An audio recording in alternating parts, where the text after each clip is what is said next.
தைமதி பிறக்கும் நாள். தைமதி பிறக்கும் நாள் தமிழர் தங்கள் செம்மை வாழ்வின் சிறப்பு நாள். தைமதி பிறக்கும் நாள் தமிழர் தங்கள் செம்மை வாழ்வின் சிறப்பு நாள். வீடெல்லாம் பாலும் வெள்ள பாகும் பருப்பு நெய் ஏலமும் புது நெருப்பேறி. வீடெல்லாம் பாலும் வெள்ள பாகும் பருப்பு நெய் ஏலமும் புது நெருப்பேறி. அரிசியை பண்ணிலே பொங்கப்பண்ணி தமிழர் எண்ணிலே மகிழ்ச்சியை ஏற்றும் இன்ப நாள். தை திருநாளாம் தமிழர் திருநாள். இந்த தை முதல் நாளான பொங்கல் திருநாளில் உலகெல்லாம் பொங்கல் திருநாளை மிக விமர்சையாக கொண்டாடி கொண்டிருக்கும் தமிழர் பெருமக்கள் அனைவருக்கும் தை திருநாள் வாழ்த்துக்களை கோரிக்கொண்டு, பாரதி இலக்கிய பேரவை மற்றும் தமிழ் ஒலி தொலைக்காட்சி இணைந்து வழங்கும் இந்த மாபெரும் சிந்தனை பட்டிமன்றத்திற்கு எல்லோரையும் வரவேற்பதில் பெருமகிழ்ச்சி அடைகிறோம். இன்றைக்கி பட்டிமன்றத்தோட தலைப்பு எப்போதும் போல பாரதி இலக்கிய பேரவை தமிழ் ஒலி தொலைக்காட்சி இணைந்து வழங்கும்போது அந்த பட்டிமன்றத்திற்கான தலைப்புக்கு கொஞ்சம் மெனக்கெடுவோம். அந்த தலைப்பு சமகாலத்தில் பயனுள்ளதாக இருக்கணும், அதே நேரத்தில் எதிர்காலத்திற்கு தேவையான ஒன்றாக இருக்க வேண்டும். இதில் மிக முக்கியமாக இன்றைய தலைமுறைகள் மேலே ஒரு பெரிய குற்றச்சாட்டு நிலவிக்கிட்டே இருக்குது. இந்த கடந்த 2025ஆம் ஆண்டு நடந்த பல்வேறு சம்பவங்கள் இன்றைய தலைமுறை மேலே பல்வேறு குற்றச்சாட்டுகளை அள்ளி கொட்டிட்டு போயிருக்கு. அதனால் இந்த தலைமுறை மீது பொறுப்பற்ற தலைமுறை, எதையும் அலட்சியமாக கையாளும் தலைமுறை, யூஸ் அண்ட் த்ரோ தலைமுறைன்னு இந்த தலைமுறைக்கு பேர் வைக்கிறாங்க.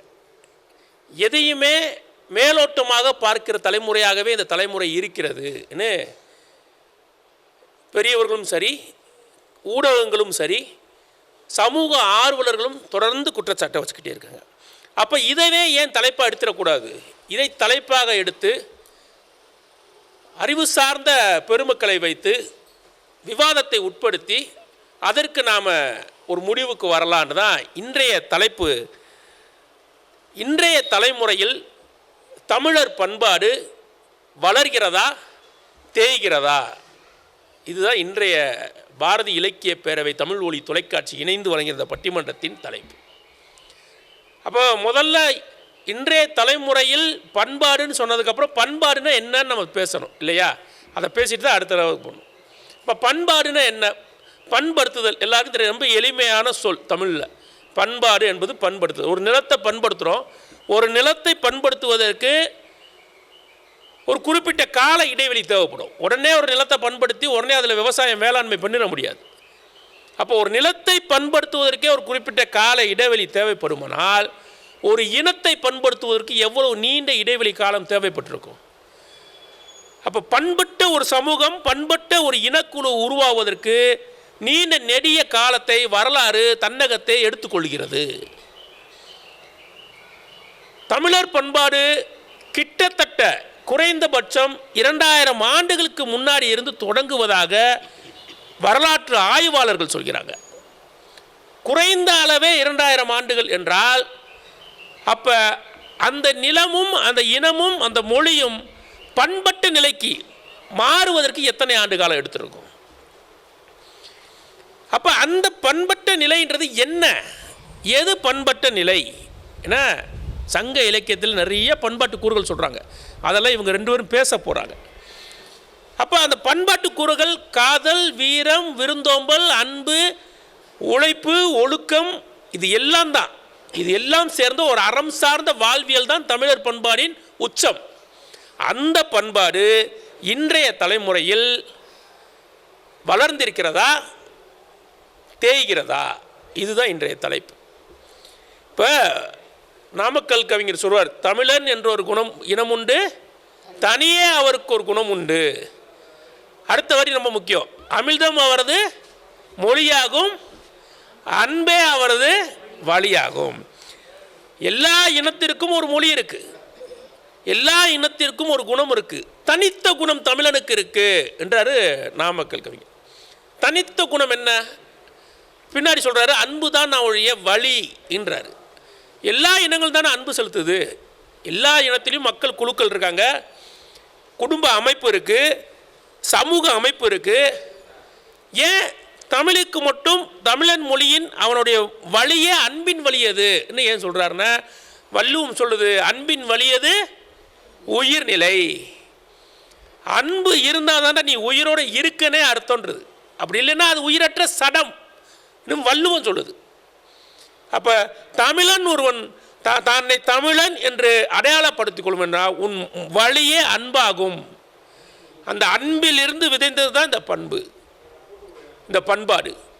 அப்போ இத்தகைய பண்பாடு பிறப்பு முதல் இறப்பு வரை பல்வேறு சடங்குகள் தமிழர் வாழ்க்கையில் இருக்குது.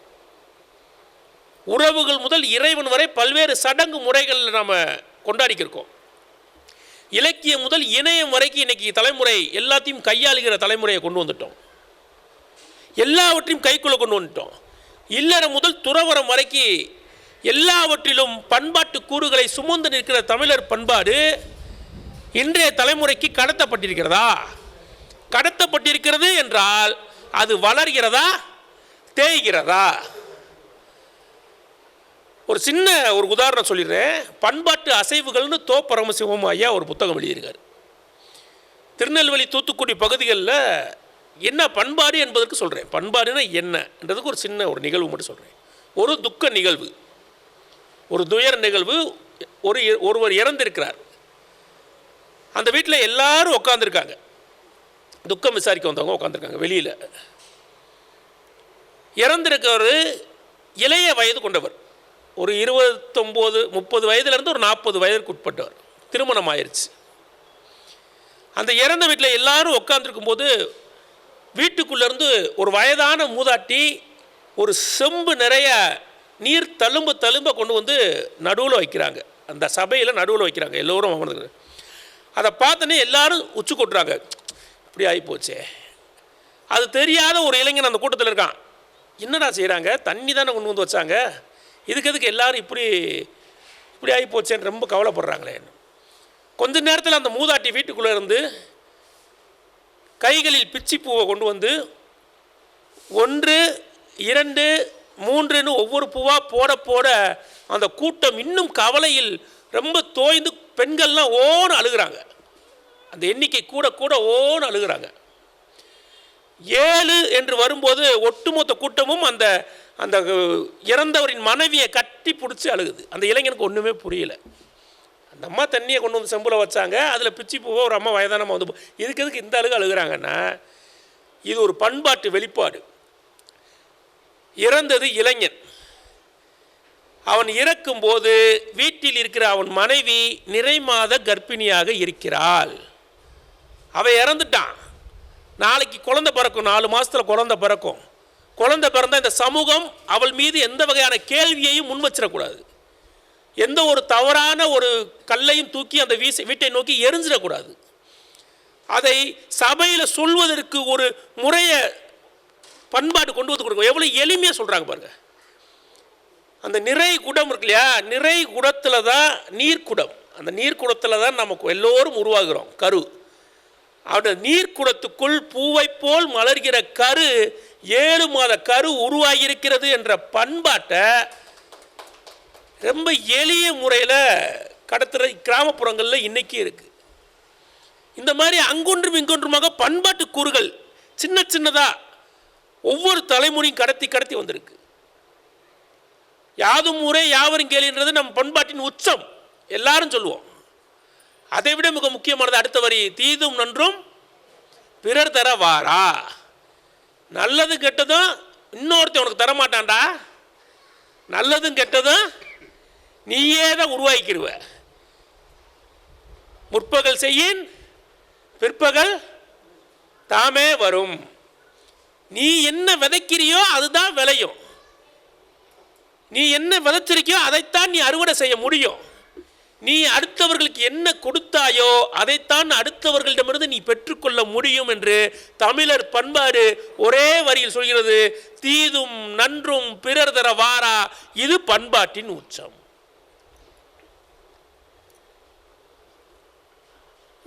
எல்லாரும் குடும்பம் பற்றி பேசுகிறோம். கூட்டு குடும்பம் ரொம்ப முக்கியம். ஒரு காலத்தில் வந்து ஒற்றுமைக்கு இன்றைக்கும் திரைப்படங்களில் பார்த்தீங்கன்னா இந்த பாண்டவர் பூமி திரைப்படங்கள்லாம் பார்த்தீங்கன்னா ஒரே ஊஞ்சலில் ஒரு 20 பேர் உட்காந்து ஆடிக்கிருப்பாங்க. பார்க்குறதுக்கே அழகாக இருக்கும். அப்படி ஒரு ஊஞ்சல் இருக்கா, அதில் ஆடுவோமான்றதெல்லாம் வேறு விஷயம். ஆடுனா நம்ம நிலைமை என்ன ஆகுன்றது வேறு விஷயம். ஆனால் அந்த ஒற்றுமையை பார்க்கும்போது ஒரு அழகு இருக்குல்ல, அந்த அழகியல் தெரியுதுல்ல. இன்னமும் பழைய வீடுகளில் போய் பார்த்தீங்கன்னா, இப்போ எங்கள் தாத்தா வீட்டில் எங்கள் அப்பா வீட்டிலலாம் போய் பார்த்தோம்னா, கிராமத்தில் எல்லாரும் சேர்ந்து ஒரு ஃபோட்டோ எடுத்து ஒரு ஃப்ரேம் போட்டு வச்சுருப்பாங்க. அந்த ஃபோட்டோ எதுக்கு எல்லார் வீட்லேயும் இருக்குது? இன்னைக்கு இருக்கிற வீடுகளில் இருக்கானா? இல்லை. நமக்கு முந்தைய தலைமுறை வரைக்கும் இருந்திருக்கு அந்த புகைப்படம். அண்ணன், தம்பி, அப்பா, அம்மா, ஆத்தா, அப்பத்தா, அந்த வீட்டில் கடைசியாக பிறந்த குழந்தை ஒன்று கீழே உட்காந்து ஏதாவது விளாண்டுக்கு கிளுகிழப்பி வச்சுருக்கோம். எல்லாம் சேர்ந்து இன்னும் சொல்ல போனால் தொழுவத்தில் கட்டியிருக்கிற மாட்டையும் கூட்டு வந்து நிப்பாட்டி ஃபோட்டோ எடுத்திருப்போம். என் குடும்பத்தின் வாயில்லா ஜீவனும் என் குடும்பத்தில் ஒரு உறுப்பினர் தான், அதுவும் என் வீட்டில் ஒன்று தான்டா, அது அக்ரிணை இல்லை, நாங்கள்லாம் உயர்தினே, அது அக்ரிணை திணை வேறுபாடு கூட நாங்கள் காட்டலைன்னு எல்லாத்தையும் எடுத்து கூட்டு புகைப்படம் ஒன்று எடுத்து மாட்டியிருப்போம். அன்றைக்கி புகைப்படம்லாம் நிறையா எடுக்க மாட்டோம். இன்றைக்கி ப்ரீ வெட்டிங் எடுக்கிறாங்க, போஸ்ட் வெட்டிங் எடுக்கிறாங்க, அதுக்கப்புறம் குழந்தை பிறக்கிறதுக்கு முன்னாடி ஒன்று இருக்கிறாங்க, குழந்தை பிறந்ததுக்கு பின்னாடி ஒன்று இருக்கிறாங்க. இத்தனை புகைப்படம் எடுக்கிறாங்களே. என் வீட்டிலே ஃபோட்டோ இருக்கான்னு பார்த்தீங்கன்னா ஒருத்தர் வீட்லையும் ஃபோட்டோ இருக்கப்படுது. ஃபோனை எடுத்தோம்னா 5600 ஃபோட்டோ இருக்குன்னு காட்டுது எல்லாரோட கேலரிலையும். ஆனால் வீட்டில் ஒரு ஃபோட்டோ கூட மாட்டிக்க மாட்டாங்க. ஆனால் அன்றைக்கி ஃபோட்டோவே எடுக்க மாட்டாங்க. ஆனால் எல்லோரும் சேர்ந்து இருக்கிற மாதிரி ஒரு புகைப்படத்தை எடுத்து மாட்டியிருப்பாங்க. அது ஒற்றுமை, அது பண்பாடு. எல்லாத்தையும் ஒரே நிமிஷத்தில் டெலிட் ஆயிரும். 5600 ஃபோட்டோவும் ஒரு நேரம் பாப்பாவை அமைக்கிறிச்சு மொத்தமாக போச்சுன்றாங்க, எடுத்த ஃபோட்டோ ஃபுல்லாக போயிடுச்சுன்றாங்க. அப்போ இன்றைக்கி என்ன ஆயிடுச்சு? தொழில்நுட்பம் வளர்ந்துருச்சு, எல்லாம் எளிமையாக கிடைக்கிது. ஆனால் அதை பாதுகாக்கிற சேர்த்து வைக்கிற பண்பு இருக்கானே இல்லை. பண்பாடுன்றது மன்னன் முதல் குடிசையில் வாழ்கிற சாமானிய மண் குடிசையில் வாழ்கிற சாமானிய மனிதன் வரைக்கும் இங்கே பண்பாடு இருந்தது. அதற்கு ஈரடியாக இருக்கிற நாமெல்லாம் தம் தலையின் மேலாக கொண்டாடுகிற திருக்குறள் முதல் கீழடி வரை அதுக்கு சாட்சி. பண்பாட்டு கூறுகள் இருக்குது. தமிழோட தனித்த பண்பாடுன்னு இன்றைக்கி கீழடியை தூக்கிக்கிட்டு நம்ம கொண்டாடுறதுக்கு என்ன காரணம்னா, எங்கள் பண்பாடு இன்னும் கூடடான்னு நம்ம சொல்கிறோம். ஆனால் சரி, 2000 ஆண்டுகளுக்கு முன்னாடி இருந்துச்சு, 2500 ஆண்டுகளுக்கு முன்னாடி இருந்துச்சு, 3000 அதெல்லாம் ஓகே. இப்போ இருக்கா? பழசை விடுப்பா, இப்போ இருக்கா? இன்றைக்கி தலைமுறையில் அந்த பண்பாடு இருக்கா? அதைத்தான் இவங்க 2 பேரும் பேச போகிறாங்க. நான் இருக்கு இல்லைன்னு நான் எதுவும் சொல்லலை. இவங்க பேச போகிறாங்க. இவர்கள் பேச்சின் வழியாக உங்களைப் போலவே ஆர்வமாக பார்க்கவும் கற்றுக்கொள்ளவும் ஆவலோடு இருக்கிறேன். என 2 பக்கமும் கற்றறிந்த ஆசிரியர், பேராசிரியர் பெருமக்கள், கவிஞர்கள், எழுத்தாளர்கள் என தொகுத்து இருக்கிறாங்க. இன்றைய தலைமுறையில் தமிழர் பண்பாடு வளர்கிறதே என்ற அணியின் முதன்மை பேச்சாளராகவும் தலைமை பேச்சாளராகவும் ஒத்தக்கடை அரசு மேல்நிலைப்பள்ளியின் ஆங்கில பட்டதாரி ஆசிரியர், ஆன்மீக செம்மல் மதிப்பிற்குரிய அம்மா சங்கீதா அவர்களை உங்களுக்கு அறிமுகப்படுத்துவதில் பெருமிதம் கொள்கிறது. அந்த அணியின் பேச்சை வலுப்படுத்துவதற்கு, இன்னும் தீவிரப்படுத்துவதற்கு கூட்டுறவுத்துறையின் தணிக்கையாளர், நாடறிந்த கவிஞர், நல்ல சொல் வன்மை கொண்ட அம்மா சூரிய பிரேமா அவர்களை பாரதி இலக்கிய பேரவை அறிமுகப்படுத்துவதில் பெருமிதம் கொள்கிறோம். இல்லை இன்றைய தலைமுறையில் பண்பாடெல்லாம் வளரலைங்க, தேய்கிறது. இங்கிட்ட ஒரு ஆங்கில ஆசிரியர்னா நாங்கள் இங்கிட்ட ஒரு தமிழ் ஆசிரியர் வச்சுருக்கோம். எப்படி 2க்கு போர் வச்சுருக்கோம் பாருங்கள். தேய்கிறது என்று பேசுவதற்கு, ஏன்னா எப்பயுமே பண்பாட்டை தூக்கி கொண்டாடுறது தமிழாசிரியர் தான். இன்றைக்கி இவர் என்னென்னா கத்தியை கீழே போட்டுட்டு நான் சண்டைக்கு வரேன்றாரு. போட்ட கத்தியை இவங்க எடுத்துக்கிட்டாங்க, நான் எடுத்துக்கிறேன்றாங்க. அப்போ தேய்கிறதே என்று பேசுவதற்கு ஆஸ்டின்பட்டி மாதிரி அரசு மேல்நிலைப் பள்ளியின் தமிழாசிரியர் கவிஞர் ஐயா ஜெயவெங்கடேசன் அவர்களை அறிமுகப்படுத்துவதில் பெருமகிழ்ச்சி அடைகிறோம். இந்த அணியை தேய்கிறது என்ற அணியை துணைப்படுத்துவதற்கும் வலுப்படுத்துவதற்கும் நல்ல எழுத்தாளர், கதையாசிரியர், கவிஞர், அதையெல்லாம் தாண்டி வெள்ளைச்சாமி நாடார் கல்லூரி, மதுரை நாகமலை புதுக்கோட்டையில் இருக்க வெள்ளைச்சாமி நாடார் கல்லூரியில் பேராசிரியராகவும் முனைவராகவும் பணியாற்றி கொண்டிருக்கிற வித்யா அவர்களை அறிமுகப்படுத்துவதில் பெருமகிழ்ச்சி அடைகிறோம். இப்போ இவங்க 2 பேர் கையிலையும் அரங்கம் ஒப்படைக்கப்படுகிறது. அடுத்த 40 நிமிடத்துக்கு நான் எதுவும் பேச போகிறதில்ல. இவங்க 4 பேர் தான் பேச போகிறாங்க. உங்களைப் போலவே கைத்தட்டுவதற்கு நான் ஆவலாக இருக்கிறேன். கைத்தட்டுங்கள், நல்ல கருத்துக்களை கைத்தட்டி ஆதரவு தெரிவிங்கள்.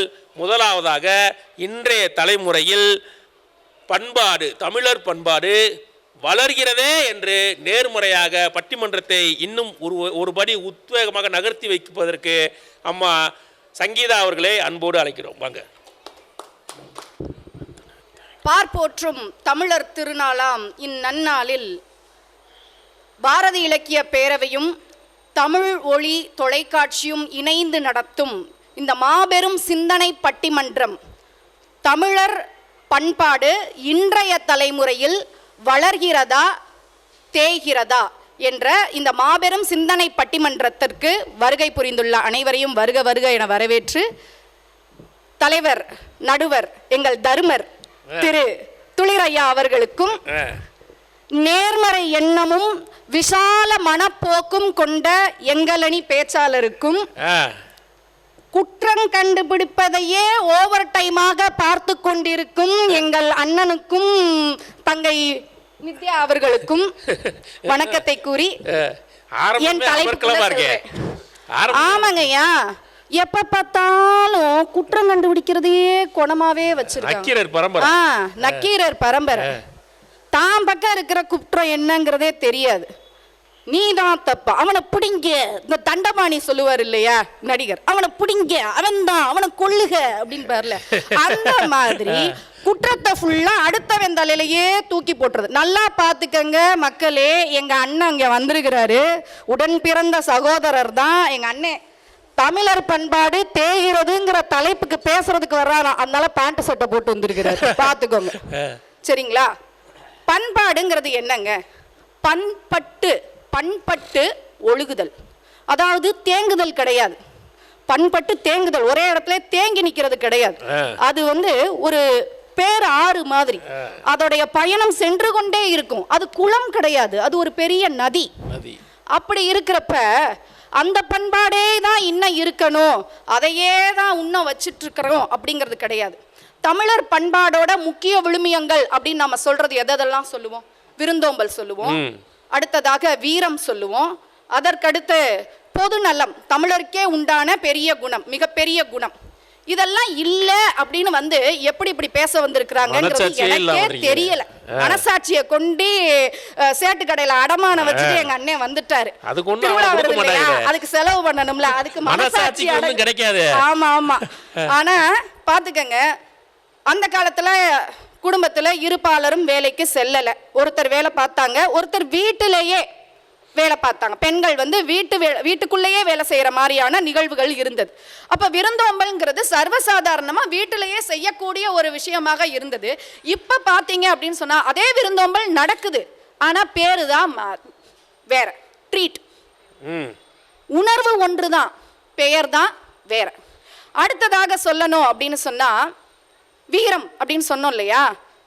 தமிழருடைய பண்பாடு பாரம்பரியத்தை சொல்லணும் அப்படின்னு சொன்னா முதல்ல சொல்றது இந்த ஏறு தழுவுதல், ஜல்லிக்கட்டு. இது இன்றைய இளைஞர் தலைமுறை இல்லைன்னா இந்த ஏறு தழுவுதல் இன்னைக்கு நம்மளுக்கு கிடைச்சிருக்குமா? இன்றைய தலைமுறை இல்லைன்னா இவ்வளவு பெரிய போராட்டம். இது மட்டுமா? இது வீரத்திற்கு அப்படின்னு சொல்றோம். வீரம்னது நேரா எடுத்து சண்டை ஓடுறது மட்டும் வீரம் கிடையாது. இயற்கைக்கு ஒரு ஆபத்து வருது, என் சூழலுக்கு ஒரு ஆபத்து வருது அப்படின்றப்போ அந்த இளைஞர்கள் அனைவரும், இன்றைய தலைமுறை அனைவரும் சேர்ந்து நின்று போராடுறாங்க. இன்னைக்கு மேலூர், நரசிங்கம், யானைமலையில டங்ஸ்டன் சுரங்கத்திற்காக ஒரு தீர்மானம் கொண்டு வரப்பட்ட போது மதுரை இளைஞர்கள் அனைவரும் ஒன்று திரண்டு இந்த தீர்மானத்தையே என்ன பண்ண வந்தாங்க, வாபஸ் பெற வச்சாங்க. இதுக்கு காரணம் யாரு? இன்றைய தலைமுறை. 90 வயசு பாட்டியும் தாத்தாவுமா போய் முன்னாடி நின்னாங்க.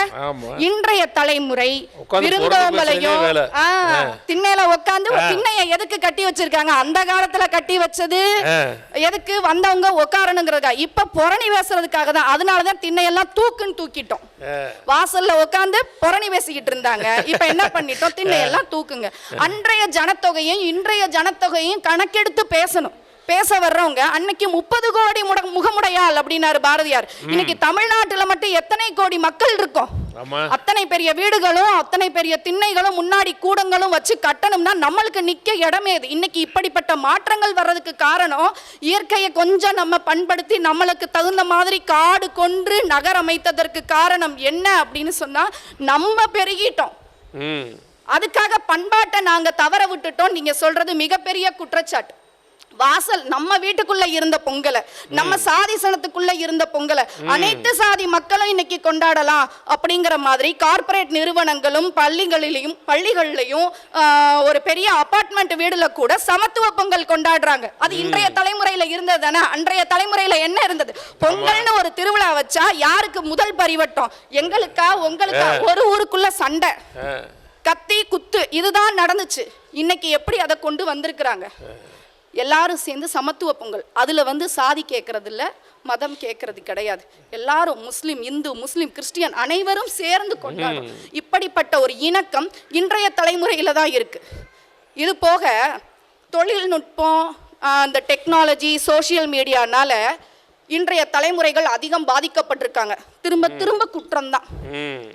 தர்மரும் துரியோதனனும் நகர்வலம் போனாங்களாம்.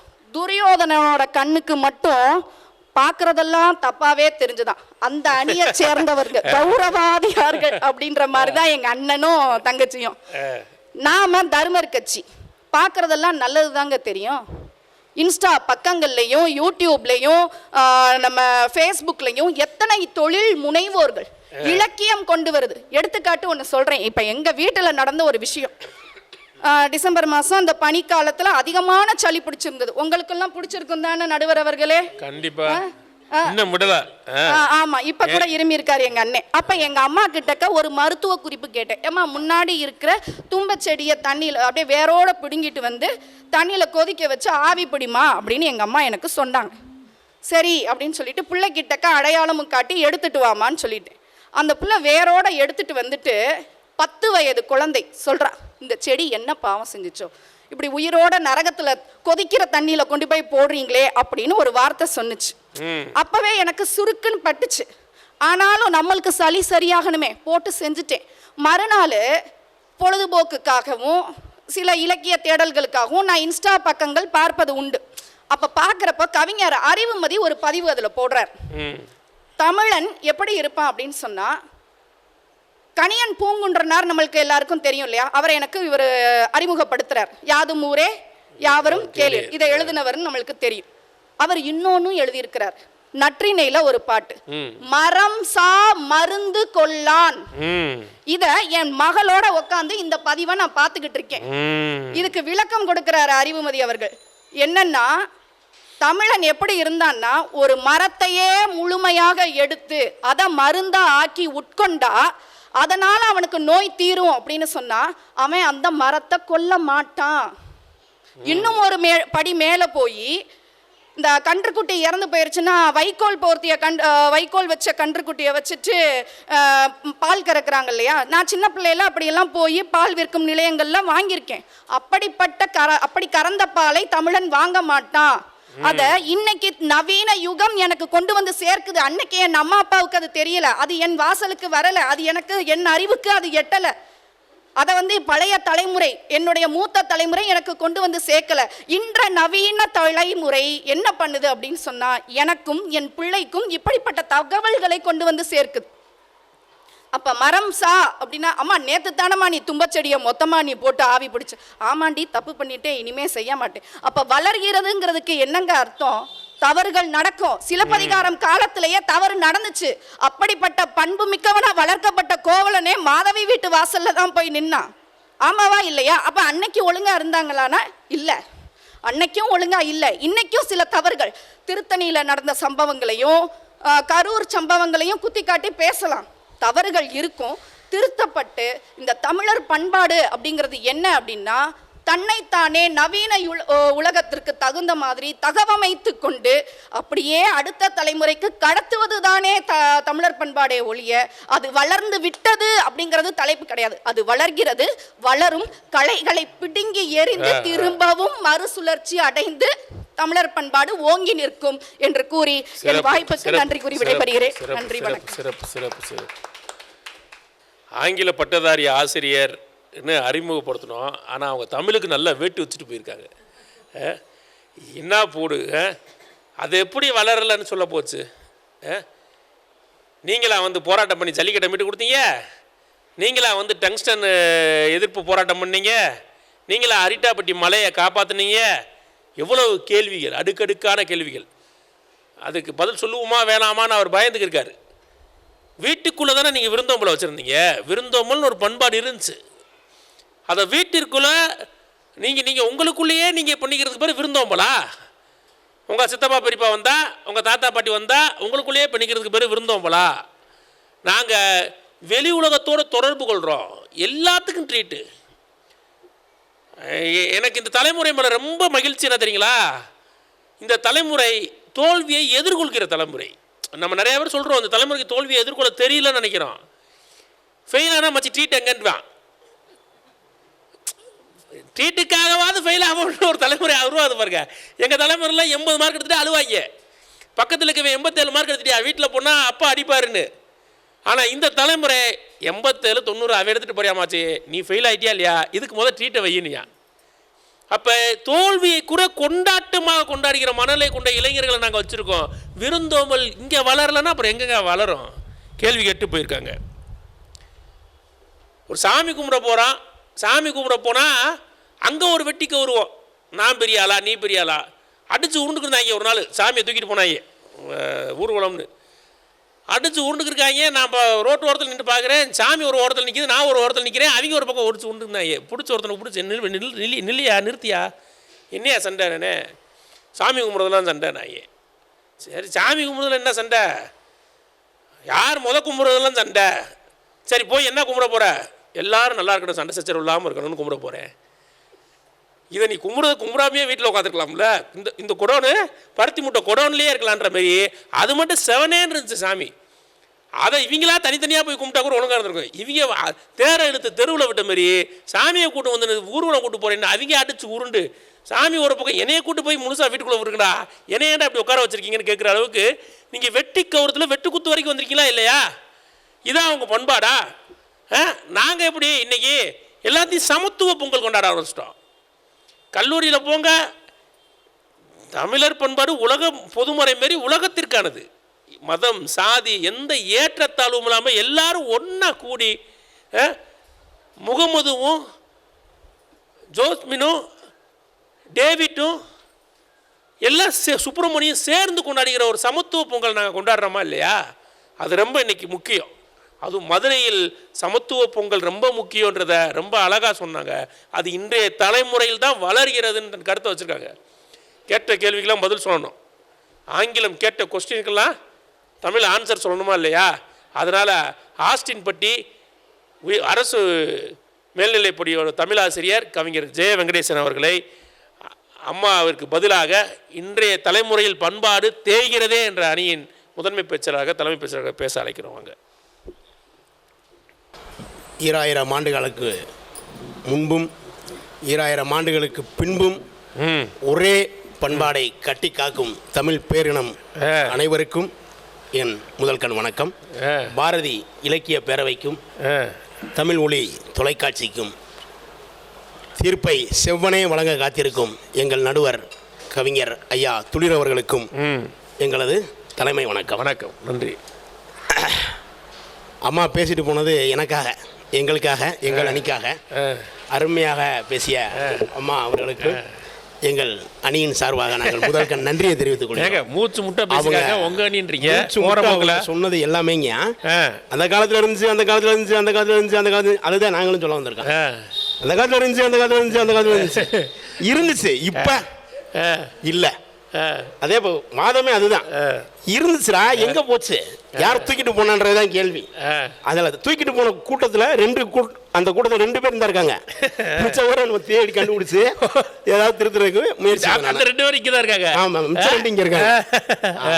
பண்பாடு அப்படின்றது பாடறிந்து ஒழுகுதல்னு தமிழ் சொல்லுது, மிக அழகா சொல்லுதுங்க. கீழடியில் இருக்கிற ஆளுக போல தெரியுது. ஆமா, அந்த காலத்தில் இருக்க ஆளுங்க என்ன அந்த கால ஆளுங்க, அந்த கால அருங்காட்சியெல்லாம் வைக்கிற வேண்டியதான். அந்த கலித்தொகை என்ன சொல்லுதுன்னா, பண்படப்படுவது பாடறிந்து ஒழுகுதல். நீண்ட கால பழக்க வழக்கங்கள் தான் பண்பாடு. ஆமா, அதுக்கு ஐயா நாவலர் நெடுஞ்செழியன் ஒரு அழகாக ஒரு விளக்கம் கொடுத்துருந்தாருங்க. ஒரு பழைய புத்தகம், 5ஆம் உலக தமிழ் மாநாட்டு புத்தகம் மதுரையில் நடந்துச்சு. அதில் ஒரு கட்டுரை வருது, ஐயா நெடுஞ்செழியன் எழுதியிருக்காரு. அவர் அடித்த விளக்கத்தை படித்த அன்னைக்கு மிரண்டுட்டேன். பண்பாட்டுக்கு நாகரிகத்துக்கும் அது வரைக்கும் நம்ம பார்த்த கேள்விப்பட்ட கருத்துக்கள்ல அப்படி ஒரு கருத்தை அன்னைக்கு தான் வாசிக்கிறேன். 2 அடியில் முடிச்சிட்டாரு. ஆனால் அதுக்கு நிறைய எடுத்துக்காட்டுகள் காட்டுறாரு. சரி. 2 வரி என்ன அப்படின்னா, உள் சார்ந்த உள்ளம் சார்ந்து பண்பட்டால் அது பண்பாடு, வெளிப்புறம் சார்ந்து பண்பட்டால் அது நாகரிகம்ட்டார். ஆகா ஆகா. வெளிப்புறத்தில் நீ பயன்படுத்தக்கூடிய கருவிகள் அனைத்தும் நாகரிகத்தின் வளர்ச்சி மாறிக்கொண்டே இருக்கும். சாப்பாட்டுக்கு ஸ்பூனு, சாப்பாட்டுக்கு தட்டு, என்னென்னமோ வசதிகள், இந்த உடைகள் எல்லாமே மாற்றமடைந்து கொண்டே இருக்கும். இது நாகரிகம். ஆனா உள்ளம் சார்ந்து நீ பண்பட அங்கு வேர் பிடித்து நிற்கும், அது பண்பாடு. அந்த வகையில இப்ப அம்மா சொன்னாங்க, நிறைய வசதிகள் வந்த பிறகு இன்னைக்கு நாகரிக வளர்ச்சியில நிறைய விஷயங்களை பார்க்குறோம். ஆனா இது பண்பாடு இல்லைன்றதை அவங்களுக்கு புரிஞ்சுக்கணும். இப்ப குழப்பமே என்ன அப்படின்னா, தெளிவற்ற ஒரு சமூகத்தில் வந்து நிற்கிறான். எது பண்பாடு எது நாகரிகம்ன்றதே இன்னைக்கு தலைமுறைக்கு தெரியல. தலைமுறையிட்ட போய், இன்றைய தலைமுறையிட்ட போய், தலைமுறைனா என்னப்பா அப்படின்னு கேட்டா, இப்போ அந்த பாப்பாவுக்கு தெரியுமா எனக்கு தெரியல. அப்படி ஒரு சமூகத்தில் தான் வந்து நம்ம நிற்கிறோம். இது ஒரே அடியில் இன்னும் ஆழமாக சொல்லணும் அப்படின்னா, ஐயா வள்ளுவ பெருந்தகை சொன்னதை, ஈன்றால் பசி காண்பால் ஆயினும் முடிச்சிட்டாரு பண்பாட்டை. அடுத்த அடி ரொம்ப முக்கியம், செய்யற்கன்றாரு. சான்றோர் பழிக்கும் வினைய செஞ்சிடாத. இதுக்கு மேலே என்ன பண்பாட்டுக்கு விளக்கம் தேவைங்க? பெத்த தாயி பசியில வாடி கிடக்கிறா, வயிறு சுருங்கி கிடக்கிறா, ஆனா நீ என்ன செஞ்சிடாத, சான்றோர்கள் பழிக்கும் வினையை நீ செஞ்சிடாத. திருடியோ கொள்ளையடித்தோ கொலை செய்தோ களவாண்டோ கொண்டு வந்து ஆத்தாளுக்கு சாப்பாடு கொடுத்துடாதேன்றான். இதுக்கு மேல பண்பாட்டுக்கு விளக்கமே கிடையாது. அன்பும் மரணம் உடைத்தாயின், அதுவும் அதுதான். பலாரும் ஒரே அறதான். அன்பும் மரணம் உடைத்தாயின் இல்வாழ்க்கை பண்பும் பயன்படுதான் சொல்லியிருக்காரு. அப்ப அன்புக்கு நேரம் எதை வைக்கிறாரு? பண்பத்தான் வைக்கிறாரு. பண்பற்ற அன்பு அன்பே இல்லைன்ட்டாரு. இப்படிதான் நம்ம புரிஞ்சுக்கிறோம் குறளை இப்படிதான் நம்ம புரிஞ்சுக்கணும். அப்ப பண்பற்ற அன்பு அன்பாக பார்க்க கூடாது அப்படின்ற கட்டளை பிறப்பிக்கிறாரு வள்ளுவ பெருந்தகை. அடுத்து 2 குறளும் சொல்லலாம், இன்னும் அடிக்கிட்டே போலாம்யா. நமக்கு குட்டி கிடக்கு. இவ்வளவு புலவர்கள் எந்த நாட்டில் இருக்கான்? இவ்வளவு இலக்கியம் எந்த நாட்டில் இருக்கு? இவ்வளவு கவிஞர் பெருமக்கள், எழுத்தாளர் பெருமக்கள் எந்த நாட்டில் இருக்கான்? இவ்வளவு இலக்கியங்கள் முதல் எந்த நாட்டில் இருக்கு? கிடையாது. நீங்க அமெரிக்கா எடுங்க, லண்டன் எடுங்க, எந்த ஆப்பிரிக்கா கண்டம் எடுங்க, எந்த தேசத்திலையும் எந்த கண்ட்ரிலையும் சொல்றோம்ல, தேடி தேடி துருவி ஆராய்ஞ்சு பார்த்தாலும் இவ்வளவு பேரிலக்கியங்கள் இல்லை.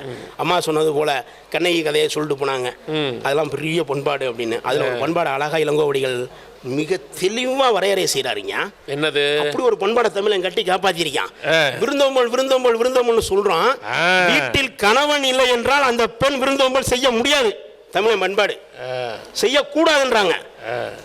வந்துட்டான் வீட்டுக்கு. மாதவீட்டிலிருந்து திரும்பி வந்த கோவலன் கண்ணையிட்ட பேசிக்கிட்டு இருக்கும் போது அவங்க 2 பேரோட உரையாடல்ல இந்த கருத்து வெளிப்படுது.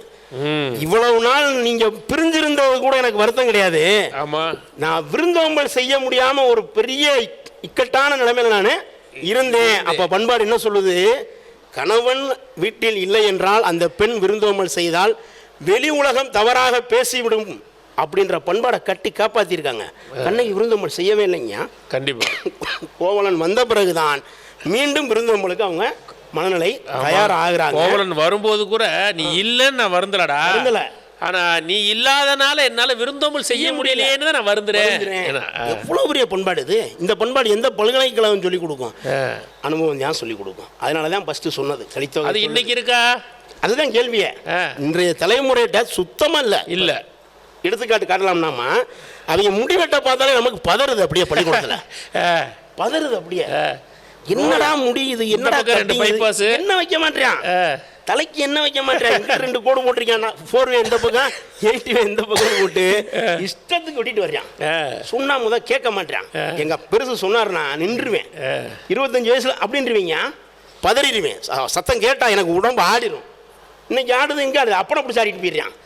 சிக்கல் இப்படி வந்து நிற்கிது. அப்ப இன்னைக்கு அதை விட அசிங்கம் என்னன்னாங்க, அசிங்கம் தான் சொல்லணும். பயப்படுறாங்க பெற்றோர்கள். எனக்கு ஆச்சரியமா இருக்கு. பெற்றோர்கள் பயப்படுறாங்க குழந்தைகளுக்கு. ஆசிரியராக இருக்கிறனால இதை நேரடியாக பார்க்குறேன். வேறு துறையில் இருந்தோம்னா இது நமக்கு வாய்ப்பு கிடைக்காது. ஆசிரியர் சமூகம்னால ஒவ்வொரு பெற்றோரும், சார் நீங்கள் சொல்லுங்கள், அம்மா நீங்கள் சொல்லுங்கள் டீச்சர்கிட்ட, நீங்கள் என்ன செய்றீங்க வீட்டில், அதை விட உங்களுக்கு என்ன வேலை? அப்பா வீட்டில் இருந்தால் கழுத்தில் துண்டு போட மாட்டோம். நம்ம வயசில் சின்ன வயசாக இருக்கும்போது துண்டை போட்டோம்னா சமயங்களில் மறந்து போட்டோம்னா கேட்டுருவாரு, என்னடா பண்ணிக்கிட்டு இருக்கா அப்படின்றவாரு. இன்னைக்கு போச்சே சேர்ல உட்காந்துருக்கா, பக்கத்தில் உட்காரலாம். அவர் தரையில் உட்காந்துருந்தாருன்னா நான் எப்படி சேர்ல உட்கார முடியும்? உட்கார மாட்டான். ரைட்டு.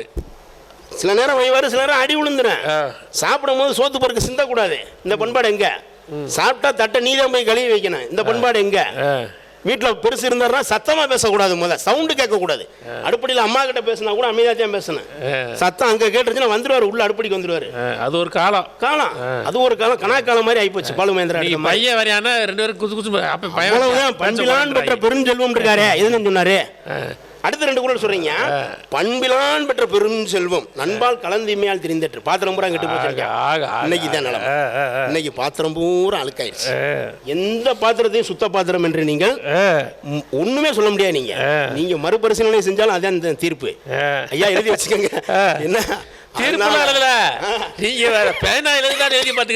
அதனால பண்பிலான் பெற்ற பெருஞ்செல்வம் நேர இன்னொரு குறள் சொல்றாருங்க அழகா. பகுத்துண்டு பல்லுயிர் ஓம்புதல் நூலோர் தொகுத்தவற்றுள் இல்லாமல். இந்த 2 குறள் தான் பண்பாட்டுக்கான நேர் நிகர் கருத்து. இந்த கருத்துல என்ன சொல்றாரு? பண்பாடு நாசமா போனதான் சொல்றாரு. உருப்படாம போயிட்டாங்க. பண்பிலான் பெற்ற பெருஞ்செல்வம் மாதிரி இன்னைக்கு கொட்டி கிடக்கு செல்வம். ஆனா அழுக்கு பாத்திரத்துக்குள்ள கிடக்கு, எடுத்து கொடுக்க நாதி இல்லை. அடுத்த குறள் என்ன சொல்ற? பகுத்துண்டு பல்லுயிர் ஓம்பிய இனம் நமது இனம்ன்றாரு. அப்படி ஒரு கூட்டம் வாழ்ந்துருக்கான். பெருமையாக சொல்லிக்கிட்டே போகலாம். அப்போ செத்து போனது பெருமை தானேங்க. அந்த மரணத்தை கொண்டாடிக்கிட்டு தான் இருக்கான், வருத்தப்படலை. பாண்டிய நெடுஞ்செழியன். ஆமாம், அது எவ்வளோ பெரிய பண்பாடு. அத்தாடி தப்பாக தீர்ப்பு சொல்லிட்டோமே. இன்னைக்கு எந்த நீதிபதி சாகிறேன்? ஏதாச்சும் ஒரு நீதிபதி சொல்ற தீர்ப்பு பூரா 99%, 99.9 விழுக்காடு தப்பான தீர்ப்பு தானே. அப்ப பாண்டிய நெடுஞ்செழியன் பரம்பரை தீர்ப்பு தான் வருது, நீதி வரல. தாமதிக்கப்பட்ட நீதியே அநியாயம் தானே சொல்றோம், நம்ம அநீதி தானே சொல்றோம். அப்ப பண்பாடு கட்டி காப்பாத்திருக்காங்க. ஒவ்வொரு காலத்திலையும் கிராம கட்டுப்பாடு எங்க போச்சு? இன்னைக்கு டங்ஸ்டனுக்கு உதாரணம் வேற. அம்மா வீடியோ பார்த்தாங்கன்னு எனக்கு தெரியல, கண்டிப்பா நீங்க எல்லாம் பார்த்துருப்பீங்கன்னு நினைக்கிறேன். அந்த போராட்டம் நடக்கும் பொழுது மேலூர் ரோட்டில் நிறையா ரீல்ஸ் வந்துச்சு, நிறையா வீடியோ வந்துச்சு, நிறையா முகநூல் பதிவுலாம் பசங்க போட்டாங்க. இளைஞர்களை நான் பார்க்கவே இல்லைங்க. ஐயா ஒரு பெருசு வந்து பேசுறாருங்க, ஏய் நீ மிலிட்டரியை கூட்டுவா சொன்னவன் பெருசு. ஒரு கிளவி வந்து ஏய் நீ ராணுவத்தை கூட்டுவா, யாரை வேணா கூட்டுவா சொன்னது கிளவிங்க. இளைஞர்களை காணா பூரா 40 வயசுக்கு மேலே தான் நிற்கிறான் களத்தில். திருப்பி போய் எங்க போயிட்டாங்க? ஆமா, படத்துக்கு போயிருப்பாங்க. அன்னைக்கு ஆஹா கல்லூரி லீவுடா கிளம்புடா அப்படின்னு படத்துக்கு போயிருப்பாங்க. இதான் நடந்திருக்கும், சரிங்களா? அதனால அவ்வளவு ஈஸியெல்லாம் வேற முடியாது. சான்றோர் செல்வம் என்பது சார்ந்தோர் புண்கண் அஞ்சும் பண்பின் மென்கட் செல்வம் செல்வம் என்பது வேண்டும். அதான்டா செல்வம், மற்றதெல்லாம் செல்வம் இல்லை. பக்கத்தில் ஒருத்தன் பதறி போய் கிடைக்கான், நோய்வாய்ப்பட்டு கிடைக்கான், கஷ்டப்பட்டு கிடைக்கான், கண்ணீர் விட்டு கிடைக்கானா அவனுக்கு உதவி செஞ்சுட்டு போய் சாப்பிடு. அவனை பார்த்து நீ பயப்படாமல் அவனுக்கு பதறி போய் உதவி செய்யாமல் நீ வைத்து கொண்டால் அந்த செல்வத்துக்கு பெயர் செல்வம் கிடையாது. பெரியோரை வியத்தலும் இளமே, சிறியோரை இளமே. பண்பாடு, அது பண்பாடு. பெரிய ஆளை பார்த்து நான் வியக்கவும் மாட்டேன், சிறியாளை பார்த்து நான் இகழவும் மாட்டேன்றதும் நமது பண்பாடு. போலி உறவுகளுக்குள்ள வாழ்ந்துக்கிட்டு இருக்கோம். மிக மிக ஏஐன்னு ஒன்று வந்திருக்கு. எது உண்மை எது நெசம்னு தெரியல. அப்படி ஒரு கூட்டம் தான் அந்த கூட்டம். நான் ஃபஸ்ட்டே சொன்னது மாதிரி தான், அறியாமை எது அறிவு எது என்று தெரியாத ஒரு சமூகத்துக்குள்ளே வந்து நம்ம மாட்டிக்கிட்டோம்ங்க. ஆனால் நம்ம ஆசிரியராக இருக்கிறனால விட்டுட்டும் போகக்கூடாது, விட்டுட்டு போக முடியாது. கண்டிப்பாக அந்த சமூகத்தை மேடெத்துவதற்கு நம்மால் என்ன விதையை தூவ முடியுமோ அந்த விதையை கண்டிப்பாக நாம் தூவித்தான் ஆகணும். வேறு வழியே. சத்திரன் சாவடிலாம் இருந்துச்சு, இப்போ எங்கே இருக்குது? இடிஞ்சு போய் கிடக்கு. டாஸ்மாக் நிறையா இருக்குல்ல, சத்திரன் சாவடி எங்கே இருக்குது? ரேஷன் கடை கம்மியாக இருக்குது, டாஸ்மாக் அதிகமாக இருக்குது. அப்போ இதுதான் பண்பாடு அழிவு, இதுதான் பண்பாட்டு சிதைவு. அந்த இடத்துல வந்து நாம் நிற்கிறோம். இப்போ உடை மாறிடுச்சுன்னு பெருமைப்படுறோம், உள்ளம் மாறலையே. பெருமைப்படுறான், அது ஆக்சுவலாக அந்த பெருமை இருக்கக்கூடாது. உடையை நீட்டாக பண்ணிட்டான் வச்சுட்டு என்ன கூட சொன்னாங்க ஃபேண்ட்டு போட்டு வந்திருக்கேன் அப்படின்னு. என் உள்ளம் செம்மையாக இருக்குது போதும், இது ஒன்றும் பிரச்சனை கிடையாதுங்க. உடை கூட என்னன்னாலும் போடுன்னு தான் சொல்கிறோம். நாவலர் மாதிரி. ஆமாம், உள்ள செம்மையாக இருக்கு, உள்ளம் செம்மையாக வச்சுக்க போதும். லெக்கின்ஸ்னு ஒன்று கண்டுபிடிச்சிருக்காங்க. லெக்கின்ஸ்னு அதுக்கு பேரே அழகாக வச்சிருக்கேன் ஆங்கிலம். அதுக்கு பேர் லெக் இன்ஸு. அது இன்சைடு உள்ளாடையாது அந்த உடை, ஆனால் வெளியாடையால நீ பயன்படுத்திக்கிட்டு இருக்க. இதுவும் சான்றீங்க. அப்போ நீ பண்பட்ட இனமா பண்பற்ற இனமான்றத அந்த உடைய சொல்லுது. நைட்டின்னு ஒன்று கண்டுபிடிச்சிருக்காங்க. ஆமாம், எங்க அப்பா எங்க அக்காவுக்கு வாங்கி கொடுக்க அவ்வளவு திட்டினாரு. இந்த பிள்ளை கேட்டு பிடிச்சி ஒரு நாள் காட்டு துப்பிட்டாரு. அவ்வளவுதான், அப்படி ரணகலம் ஆயிடுச்சு அன்னைக்கு வீடு. இன்னைக்கு என்னடானா அந்த உடையை போட்டுக்கிட்டு கடைக்கு வந்து காய்கறி வாங்கிட்டு போறாங்க, பிள்ளைய கொண்டாந்து ஸ்கூல்ல விட்டு போறாங்க. மிக மிக சாதாரணமா போய்கிட்டு இருக்காங்க. தேசிய உடை ஆயிடுச்சுங்க. நீங்க எந்த காலத்துல இருக்கீங்க? தேசிய உடை, தேசிய உடை ஆயிடுச்சு. பெருமிதம். இதுதான் சிக்கல். இந்த சமூகம் என்ன செய்யுதுன்னா இந்த இளம் தலைமுறை எல்லாத்தையும் பெருமிதமாக பார்க்க பழகிருச்சு. நீங்கள் சொன்னீங்கல்ல ட்ரீட்டை கொண்டாட்ட மனநிலையை வாழ்கிறேன்னு, எல்லாத்தையும் கொண்டாட்ட மனநிலையில் பார்க்க முடியாது. சில அறிவு சார்ந்து சில விஷயங்களை சிந்திக்கணும், கொண்டாட வேண்டியதான் உணர்வு சார்ந்து சில விஷயங்களை சிந்திக்கணும். நீங்கள் மட்டும் எல்லாத்தையும் கொண்டாடிக்கிறீங்கன்னா நாங்கள் பார்த்துக்கிறதா? ஆமாம், ரொம்ப முக்கியம். அல்லவை எது நல்லவை எதுன்றது பிரித்தறியணும்ல. எதை செய்யணுன்றதை விட எதை செய்யக்கூடாதுன்றதான என் பண்பாடு, அதான இங்கே அறிவு. அந்த கட்டத்துக்கு நாம நகரம் தோரிமான்லாம் மரத்தை பூரா வெட்டி விட்டாங்க. எத்தனை பேத்துக்கு தெரியும்? தோரிமான் ஏதோ ஒரு செடியை பற்றி ஏதோ சொன்னாங்க. என்ன சொன்னாங்க ஐயா? மறந்து போச்சு. நடுவர் அவர்கள் நினைவுபடுத்தவும். ஏதோ ஒரு செடி மரம் சொன்னாங்க. பிள்ளைக்குட்டி குழந்தைகள் வளர்த்தாங்க. செடியை வேரோட கொடுக்க கூடாது. மரத்தை வெட்டிதான் உயிர் வாழணும்னு தமிழ் அது உயிர் வாழ மாட்டான். அது தமிழ் பண்பாடு. அது எங்க பெருமை, உங்க பெருமை கிடையாது. அது தும்பச்செடியை வெட்டி அடுப்புல கொதிக்க வச்சுக்கிட்டே யோசிச்சிருக்காங்க. இப்போ இவங்களை அப்படியே கூட்டு போய் தோரிமான் ரோட்ல நிப்பாட்டுங்க. ஒரு மரம் கிடையாது, ஒரு மரம் கிடையாதுங்க. சாலை விரிவாக்கம்ன்ற பணியில 75 மரம் கிடையாது. 75 ஆண்டு கால மரம், 100 ஆண்டு கால மரம் அந்த கம்மாக்கரையில ஒரு மரம் கிடையாது. வெட்டி சாச்சு போட்டிருக்கான். பதறது மனசு. கண்ணீர் வந்துருச்சு அன்னைக்கெல்லாம். ஏன்னா அந்த ரோட்ல அப்படி பயணம் போன காலம், அப்படி இருந்த காலம் போயிருச்சுல. செல்வர்களது செல்வங்களை சரி முடிச்சு வைங்க. முடிச்சிருவோமா? ரைட். அப்ப வளர்கிறதா தேய்கிறதா இந்த தோரிமான்லாம் சான்று. அதனால நீங்க ஒரே ஒரு விஷயத்தை மட்டும் மனசுல நிலைநிறுத்தி கொண்டு இந்த இதுக்கு நீங்க தீர்ப்பு சொல்லணும். இறுதியாக ஒரே ஒரு செய்தியை மட்டும் சொல்லிக் கொள்கிறேன். அது அம்மா சொன்ன செய்தி தான். இன்றைய அந்த திருத்தணி சம்பவம் கேள்விப்பட்டேன். என்ன வாசிக்கல, முழு செய்தியை நான் வாசிக்கல. திருத்தணி ரீல்ஸ் எடுக்கிறதுக்காக ஒருத்தனை வெட்டியிருக்காங்க. அதேகப்பா ரீல்ஸ் எடுத்து பதிவு போடுறதுக்காக ஒருத்தர் வெட்டியிருக்காங்க. ரீல்ஸ்க்காக ரீல்ஸ் எடுக்கிறதுல சட்டை வந்து வெட்டிட்டாங்களா? ரீல்ஸுக்காக வெட்டியிருக்கான். வெட்டி அதை ஒளிப்பதிவு பண்ணி அதை ரீல்ஸ் போட்டிருக்கான். நான் அந்த செய்தியை நான் முழுசாக படிக்கலைங்க, ஆனால் செய்தி இதுதான். அப்போ இந்த அளவுக்கு மோசமான பண்பாட்டுக்குள்ளே வந்துட்டோமேன்றது நம்ம கண்டிப்பாக யோசிக்க வேண்டிய விஷயம்ங்க. அப்போ அடித்தளம் என்பது மிக தெளிவாக இருக்கணும், விதை என்பது மிக தெளிவாக இருக்கணும். கட்டடம் வலிமையாக இருக்கணும்னா அடித்தளமும், பயிர் வலிமையாக இருக்கணும்னா விதையும் மிக மிக மிக தெளிவாகவும் நுட்பமாகவும் பயன்பாடு தரக்கூடியதுக்கு பேர் தான் விதை. பயன்பாடு தரக்கூடியதுக்கு பேர் தான் அடித்தளம். ஓங்கி மிதிச்சா ஆடுறதுக்கு பேர் அடித்தளம் கிடையாது என்று தீர்ப்பை சொல்லி பண்பாட்டுக்கு வளம் சேர்க்கும். நன்றி, வணக்கம் ஐயா. தேயுது தேயுது தேயுது அப்படின்னு நான் சொல்லலாமா? அவர் சொல்ற வணக்கமும் தேயுது தேயுது தேயுது. அது தமிழையா ஆங்கிலத்துக்கு பதில் சொல்லியிருக்காரு. சங்கீதாமாக்கு அவங்க கேட்டுட்டு போன எல்லா கேள்விக்கும் நிதானமாக பொறுமையாக எங்கம்மா வளருது இருந்தால் காட்டுங்களேன், நாங்களும் பார்க்க ஆசையாக தான் இருக்கோம், சும்மா அந்த காலத்து ஆளுங்க மாரி வளருது வளருதுன்னு பேசிக்கிட்டே இருக்கீங்களே தவிர இப்போ வளருதா? நாவலர் உரையிலேருந்து முந்தா நேற்று நடந்த ஸ்கூலில் நடந்த சண்டை வரைக்கும் இழுத்துட்டு வந்துட்டார். எல்லாத்தையும் இழுத்து போட்டு எங்கே வளருது? ஒரு காலத்தில் பெற்றோருக்கு பயந்தோம், அது பயம் இல்லை மரியாதை. அந்த மரியாதையாவது இன்றைக்கி இருக்கா? இன்றைக்கி பிள்ளைகளுக்கு தான் பெற்றோர்கள் பயப்படுறாங்க, பெற்றோருக்கு பிள்ளைகள் பயப்படல. ஐயா சொன்னது போல் அப்பா வராரு, அப்பாட்ட சொல்லிடுவேன், டேய் அமைதியாரு, அப்பாட்ட சொல்லிடுவேன், டேய் எதாவது செய்யாத, அப்பா வந்துடுவார், அப்பா வர உனக்கு சொல்லித்தரேன். இப்போ என்ன சொல்கிறாங்கன்னா, இருங்க பையன் அவரை சொல்லித்தரேன்றாங்க. நம்மளை மாட்டுறாங்க. மூத்த வீட்டை சொல்லிடுவேன், சின்ன வீட்டை சொல்லிடுவேன், பேசாமல் இருக்கீங்களா இல்லையா? உங்கள் அப்பாவுக்கு இதே பொழப்பாய் போச்சுன்னு அம்மாவுக்கு ஒரே வேலை, பிள்ளையை பற்றி அப்பாட்ட சொன்னாங்க, இப்போ அப்பாவை பற்றி பிள்ளைகிட்ட சொல்கிறாங்க. இப்போ பெற்றோர்களுக்கு தான் ரொம்ப பயமாகி போகுது. அப்போ எங்கே மரியாதை இருக்குது, எங்கே ஒழுக்கம் இருக்குது, எங்கே பண்பாடு இருக்குது, நீங்கள் எங்கே வளர்க்குறீங்க? கொண்டாட வேண்டியதை கொண்டாடுனா பரவாயில்ல. இப்போ விருந்தாமல்னா என்ன? வந்திருக்கவங்களெல்லாம் விருந்தினர்களை கூட்டு வச்சு முகம் மலர்ச்சியோட அவர் சொல்கிறா இல்லையா, மோப்ப குலையும் அனிச்சம், அப்படி நுகர்ந்து பார்த்துட்டா அனிச்சம் பூ வாடிடுமா.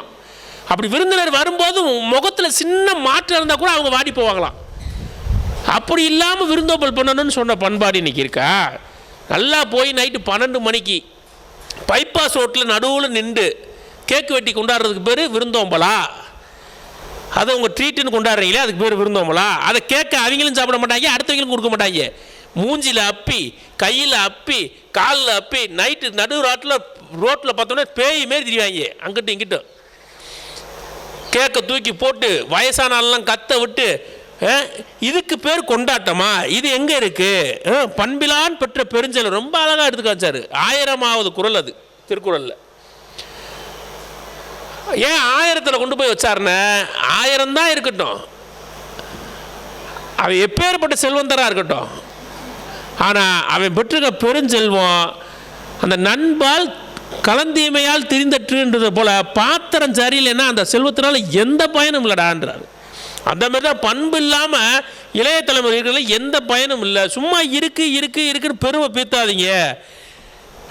பெரியவரை வியத்தலும் இளமே சிறியோரை இகழ்ந்தால் அதனினும் இளமேண்டாரு. இதில் வரியை மட்டும் எடுத்துக்கிட்டா நினைக்கிறேன். பெரியவரை வியத்தலும் இளமே, பெரியவரெல்லாம் மதிக்க மாட்டான், அதை மட்டும் எடுத்துக்கிட்டாங்க போல. பெரியவரெல்லாம் வியக்க மாட்டான். ஹாய் ப்ரோ, வாங்க ப்ரோ, இப்படி தான் கூப்பிட்றாங்க இன்றைக்கி. அப்போ இப்போ என்னமோ ஒரு ரீல்ஸில் என்னமோ வந்திருக்கு, என்ன புள்ளன்றாங்க, எதுக்கு சொல்கிறாங்கன்னே தெரில. சின்ன பையன்லேருந்து அப்படி தான் கூப்பிடுறான். 70 வயசு ஆளை பார்த்தா என்ன புள்ள சௌக்கியமா, இதை பார்க்க நமக்கு பயமாக இருக்குது. அதை செட்டாக நம்ம தோணுது. அப்போ பண்பாடு என்பது வீட்டுக்குள்ளேயே வளரலையே, நீங்கள் நாட்டில் இளைஞர்கள்ட்ட வளர்ந்துருக்குன்னு கேட்குறீங்களே, இது சரியா என்ன கேள்வி தொடுத்துருக்காரு. இப்போ பதில் சொல்லணும். வந்திருக்க ஆள் சாதாரண ஆள் கிடையாது, அடுத்து வரப்போகிறாரு. அவங்க கூட்டுறவு தணிக்கையாளர், எல்லாத்தையும் தணிக்கை பண்ணிடுவாங்க. இப்போ உங்கள் கருத்தை ஃபுல்லாக தணிக்கை பண்ணி வச்சுருக்காங்க, எடுத்து இப்போ விட போகிறாங்க. வந்து இல்லை, இன்றைய தலைமுறையில் தமிழர் பண்பாடு வளர்கிறதே என்று சொல்வதற்கு கூட்டுறவு தணிக்கையாளர், நாடறிந்த பேச்சாளர், நல்ல கவிஞர், அம்மா மதிப்பிற்குரிய அம்மா சூரிய பிரேமா அவர்களை அன்போடு வரவேற்கிறோம். வாங்க.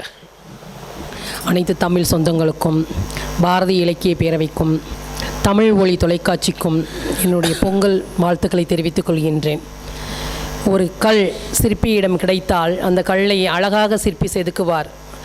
அதுபோல எங்கள் நடுவர் அவர்கள் எங்கள் இரு அணிகளையும் அழகாக செதுக்குகின்றார். இன்றைய தலைமுறையில் அதாவது தமிழர் பண்பாடு வளர்கிறது என்ற அணியில் நான் உரையாற்றுகிறேன், தேய்கிறது என்ற அணியில் இருவர் இருக்கிறார்கள். அதாவது அங்கவை சங்கவை பொங்கவை, இந்த அணியை நான் எங்கே வைக்கனே தெரியலைங்க. உண்மையிலே தம்பி ரொம்ப அழகா பேசினாரு. ஆனா திருமணம் ஆகும்போது தமிழர் பண்பாடோட 50 பேரை கூட்டிட்டு போய் அந்த வீட்டில் பூந்தி மிச்சர் லட்டு காப்பி எல்லாம் சாப்பிட்டுட்டு எல்லாமே முறையிட்டு வந்திருக்காரு. இங்க இப்படி உட்காந்து பேசிட்டு இருக்காரு. பாத்தீங்களா எப்படி போனா 2 பேரும் போயிருக்கலாம்ல. ஆனா தமிழர் பண்பாடு என்பது எங்கள் 1000 பேர் வந்தாலும் உபசரிப்போம் நாங்கள் முகம் மலர்ச்சியோடு. நாளைக்கு என் தம்பி வீட்டுக்கு வரட்டும், தம்பி தண்ணியை குடிச்சு நீ கிளம்பி போப்பான்றேன் நான். அதாங்கய்யா எங்களுடைய தமிழர் பண்பாடு எப்படி என்றால் இன்றைய காலம் கிடையாது. 6000 ஆண்டுகளுக்கு முன்பே வந்தவங்களை வாழ வைக்கக்கூடியது, எங்கள் குடும்பத்தில் உள்ள உட்கார வச்சு நாங்கள் விருந்து செய்வது உபசரிப்பது இன்றையும் நாங்கள் நடத்தி கொண்டுதான் இருக்கின்றோம். அவருக்கு தெரியல, தம்பிக்கு எல்லாமே பண்ணுவாராம், ஆனா வேட்டி கட்டில பேண்ட் போட்டு வந்திருக்காராம். அப்புறமே பாத்திரம் சரியில்லை பாத்திரம் சரியில்லைன்றாரு. எங்க மதுரையில் ஆந்திரா மெட்டலுக்கு வாங்க, எவ்வளவு பாத்திரம் வாங்கி தரேன்னு பாருங்க. புதுசா இருக்குங்க. அவங்க அம்மா காலத்து பாத்திரம் இல்ல, இப்ப இன்றைய இளைஞருக்குள்ள தலைமுறைக்குள்ள பாத்திரமும் இருக்கு. அவர் அந்த பாத்திரத்தை சொல்லல, பாத்திரம் சரியில்லையா, அதாவது பாத்திரம் சரியில்லைன்னா அவரும் அந்த பாத்திரத்துல இருந்து தான் வந்திருக்காரு தெரியவில்லை. எங்களை சொல்றாரு 2 அணியும் நாங்க எங்க எதிரணி, என் சகோதரி பேசினாங்க, அப்புறம் என் சகோதரர் பேசினார்கள். இன்றையும் நாங்கள் சகோதரர்கள் மதிக்கக்கூடியவர்கள் எங்களுடைய பெண்கள். ஏன் என்றால் இன்றைய காலத்தில் எங்களுடைய கணவர் வீட்டிலோ எங்களுடைய வீட்டிலோ ஏதோ ஒரு கெட்டது நடந்தாலும் எங்களுக்கு முதல் செய்யக்கூடிய ஒரு சீர் எங்களுடைய உடன் பிறந்தவர் சீர் தாங்க. அது தமிழர் பண்பாடு தானே. இவரெல்லாம் ஓடி போவாரு. இப்ப சொல்லுங்க, அப்ப போக மாட்டாருன்னு நினைக்கிறேன் போலங்க. அப்புறம் பெற்றோர்களை விட்டாங்க அப்படின்றாரு. எங்களுடைய பண்பாடு இளைஞர் தலைமுறைகள் இன்னைக்கு என்ன தெரியுமா சொல்றாங்க, படித்து பண்புலான வளர்க்குறோம், நல்ல கை நிறைய சம்பாதிக்கிறாங்க, ஆனால் அவர்கள் முதல் மாத சம்பளத்தை தாயிடம் கொடுப்பார்கள். அது தகப்பன் மேல் உள்ள அக்கறை கிடையாது, அவர் பிடிக்காதுன்னு கிடையாதுங்க. அந்த குடுக்கையில இதனால வரைக்கும் அவன் கல்லூரிக்கும் அவனுடைய கட்டணத்துக்கோ அவனை புத்தகம் வாங்குறதுக்கோ அப்பாவோட கை ஓங்கி நிற்கும், அவனுடைய கை கீழே நிற்கும். ஆனா சம்பாரிச்சு வந்ததுக்கு அப்புறம் அந்த பணத்தை கொடுக்கும் போது இவன் கை ஓங்கி இருக்கும், அப்பாவோட கை கீழே இருக்கணும். ஏமாமா நான் கொடுக்க மாட்டேன், நீயே கொடுமா உன்னுடைய அப்பா டன்பா. இதுதான் எங்களுடைய இளைஞர்கள். நீங்க சாதாரணமா எங்க இளைஞர் நினைக்காதீங்க, உண்மையை சொல்றேன் நானு. அவர் தம்பி ஏன்னா 60 ரிட்டையர்ட் ஆக போடைய வயசு, அதனால அவருக்கு தெரியாதுங்க. இல்ல எங்க நடுவரும் அப்படித்தான் நினைக்கிறார். ஆகா நம்மளையும் எதிரணி ஏதாவது வேர்த்து வாங்கிறோம். நடுவர் அவர்களே எல்லாருமே நேரடிதான், யாரும் எங்க நடுவர் அவர்கள் உடன் பிறந்தவர்களுக்கு பொங்கலுக்கு சீர் செய்யறாரு. அது தமிழர் பண்பாடு தானே. அப்ப பாத்துங்க, தீர்ப்பு முடிஞ்சிருச்சுல. தீர்ப்பு ஆமா, தமிழர் பண்பாடு இல்லாது இன்னைக்கும் ஆடி சீர் இருக்குது, தைப்பொங்கல் சீர் இருக்குது, நம்ம எல்லா அதாவது எங்களுடைய சீர் மரபுன்னு எடுத்துக்கிட்டாலும் எல்லாமே கொண்டு வந்து சகோதரர்கள் தான் கொடுப்பாங்க. அப்பா என்ன சொல்லுவார் தெரியுமா, என்னுடைய இடத்துல இருந்து உன்னுடைய அக்கா தங்கச்சிக்கு நீ செய்யடான்பா. என்னுடைய தகப்பனார் இன்னமும் சொல்லுவாரு, நான் இல்லாட்டினாலும் 4 பிள்ளைங்களுக்கு தம்பி நீ தான் செய்யணும்பார். அது காலத்தினால், அதாவது இடையில தம்பி மணிக்கு மனைவி அமைஞ்சிருக்காங்க பாத்தீங்களா, அவங்கனால கொஞ்சம் சதி எங்களுக்கு. ஏன்னா ஏங்க குடுக்குறீங்க, அதாவது தம்பி, அதாவது தம்பினால எங்களுக்கு எந்த ஒரு இதுவும் கிடையாது. தமிழர் பண்பாடு வளர்ந்து கொண்டுதான் இருக்கிறது. அப்புறமேட்டு ஒரு இது நிகழ்வு நடுவரவரே வந்தனே நாத்தனார் வேலை பாக்குறீங்க பாருங்க. அதாவது நடுவரவர்களே, ஒரு இறப்பு வீடு என்றால் அது தமிழர் பண்பாடு என்ன தெரியுமா, அந்த ஒரு அக்கா இறந்தா தம்பி போய் அந்த சேலை போடணும். இன்னைக்கும் அது மரபு இருக்கு. நாங்க வேற எதுவும் கேட்கல. அந்த வீட்டுல இருந்து நாங்க போனதுக்கு அடையாளம் வந்து என்னுடைய உடன் பிறந்தவர்கள் செய்வார். இன்னைக்கு செஞ்சுட்டு தான் இருக்கிறாங்க. அது தம்பி எல்லாம் செஞ்சிருப்பாரு. இங்க வந்து இப்படி சொல்றாரு பின்னாடி, அதான் திரைக்கு பின்னாடி, அத முன்பு பின்புன்பாங்கல்ல. ஏன்னா பட்டிமன்றத்தில் வரையில வந்து எதிரணியை தாக்கணும்ல. அப்புறம் ரைட், ஓகே நடுவர் அவர்களே, இது வந்து என்னன்னா தமிழர் பண்பாடு இளைஞர்களுடைய ஒரு செயல்முறை எப்படி இருக்குன்னு வச்சுக்கோங்க. இன்னைக்கு நல்லா தான் இருக்கு நடுவர் அவர்களே, நாங்க நல்லா தான் போயிட்டு இருக்கோம். நெல்லுக்கு பாயிற தண்ணி புல்லுக்கும் பாயும்பாங்கல்ல. ஒரு திருத்தணியை வச்சுக்கிட்டோம், ஒரு திருப்பதியை வச்சுக்கிட்டு பேசக்கூடாது. நடக்குங்க, 10ல் 1 நடக்கும். இவர் வந்து ஒரு வருடம் தங்கச்சிக்கு செய்வாரு 1000 ரூபாய், மறு வருடம் செய்ய முடியாத சூழ்நிலை 500 செய்வாரு. அதை வச்சு கணக்கு போடாதீங்க நீங்க. எங்களுடைய இளைஞர்கள் இன்றைக்கு தலைமுறைகள் தமிழர் பண்பாடை வளர்க்கறதுக்கு ஆசிரியர்களும் சரி, எங்களுடைய இயக்கமும் சரி, நாங்க எல்லாமே சிறப்பாக தான் நாங்க பண்ணிக்கிட்டு இருக்கோம் நடுவர் அவர்களே. ஏன்னா இன்னைக்கு வந்து சமுதாயத்தில் அப்படி இருக்குது. மாணவர்களும் இளைஞர்களும் கரெக்டா இருக்கிறாங்க, எல்லாமே தெளிவா இருக்கிறாங்க. ஆனா தம்பி தான் சரியா இல்ல.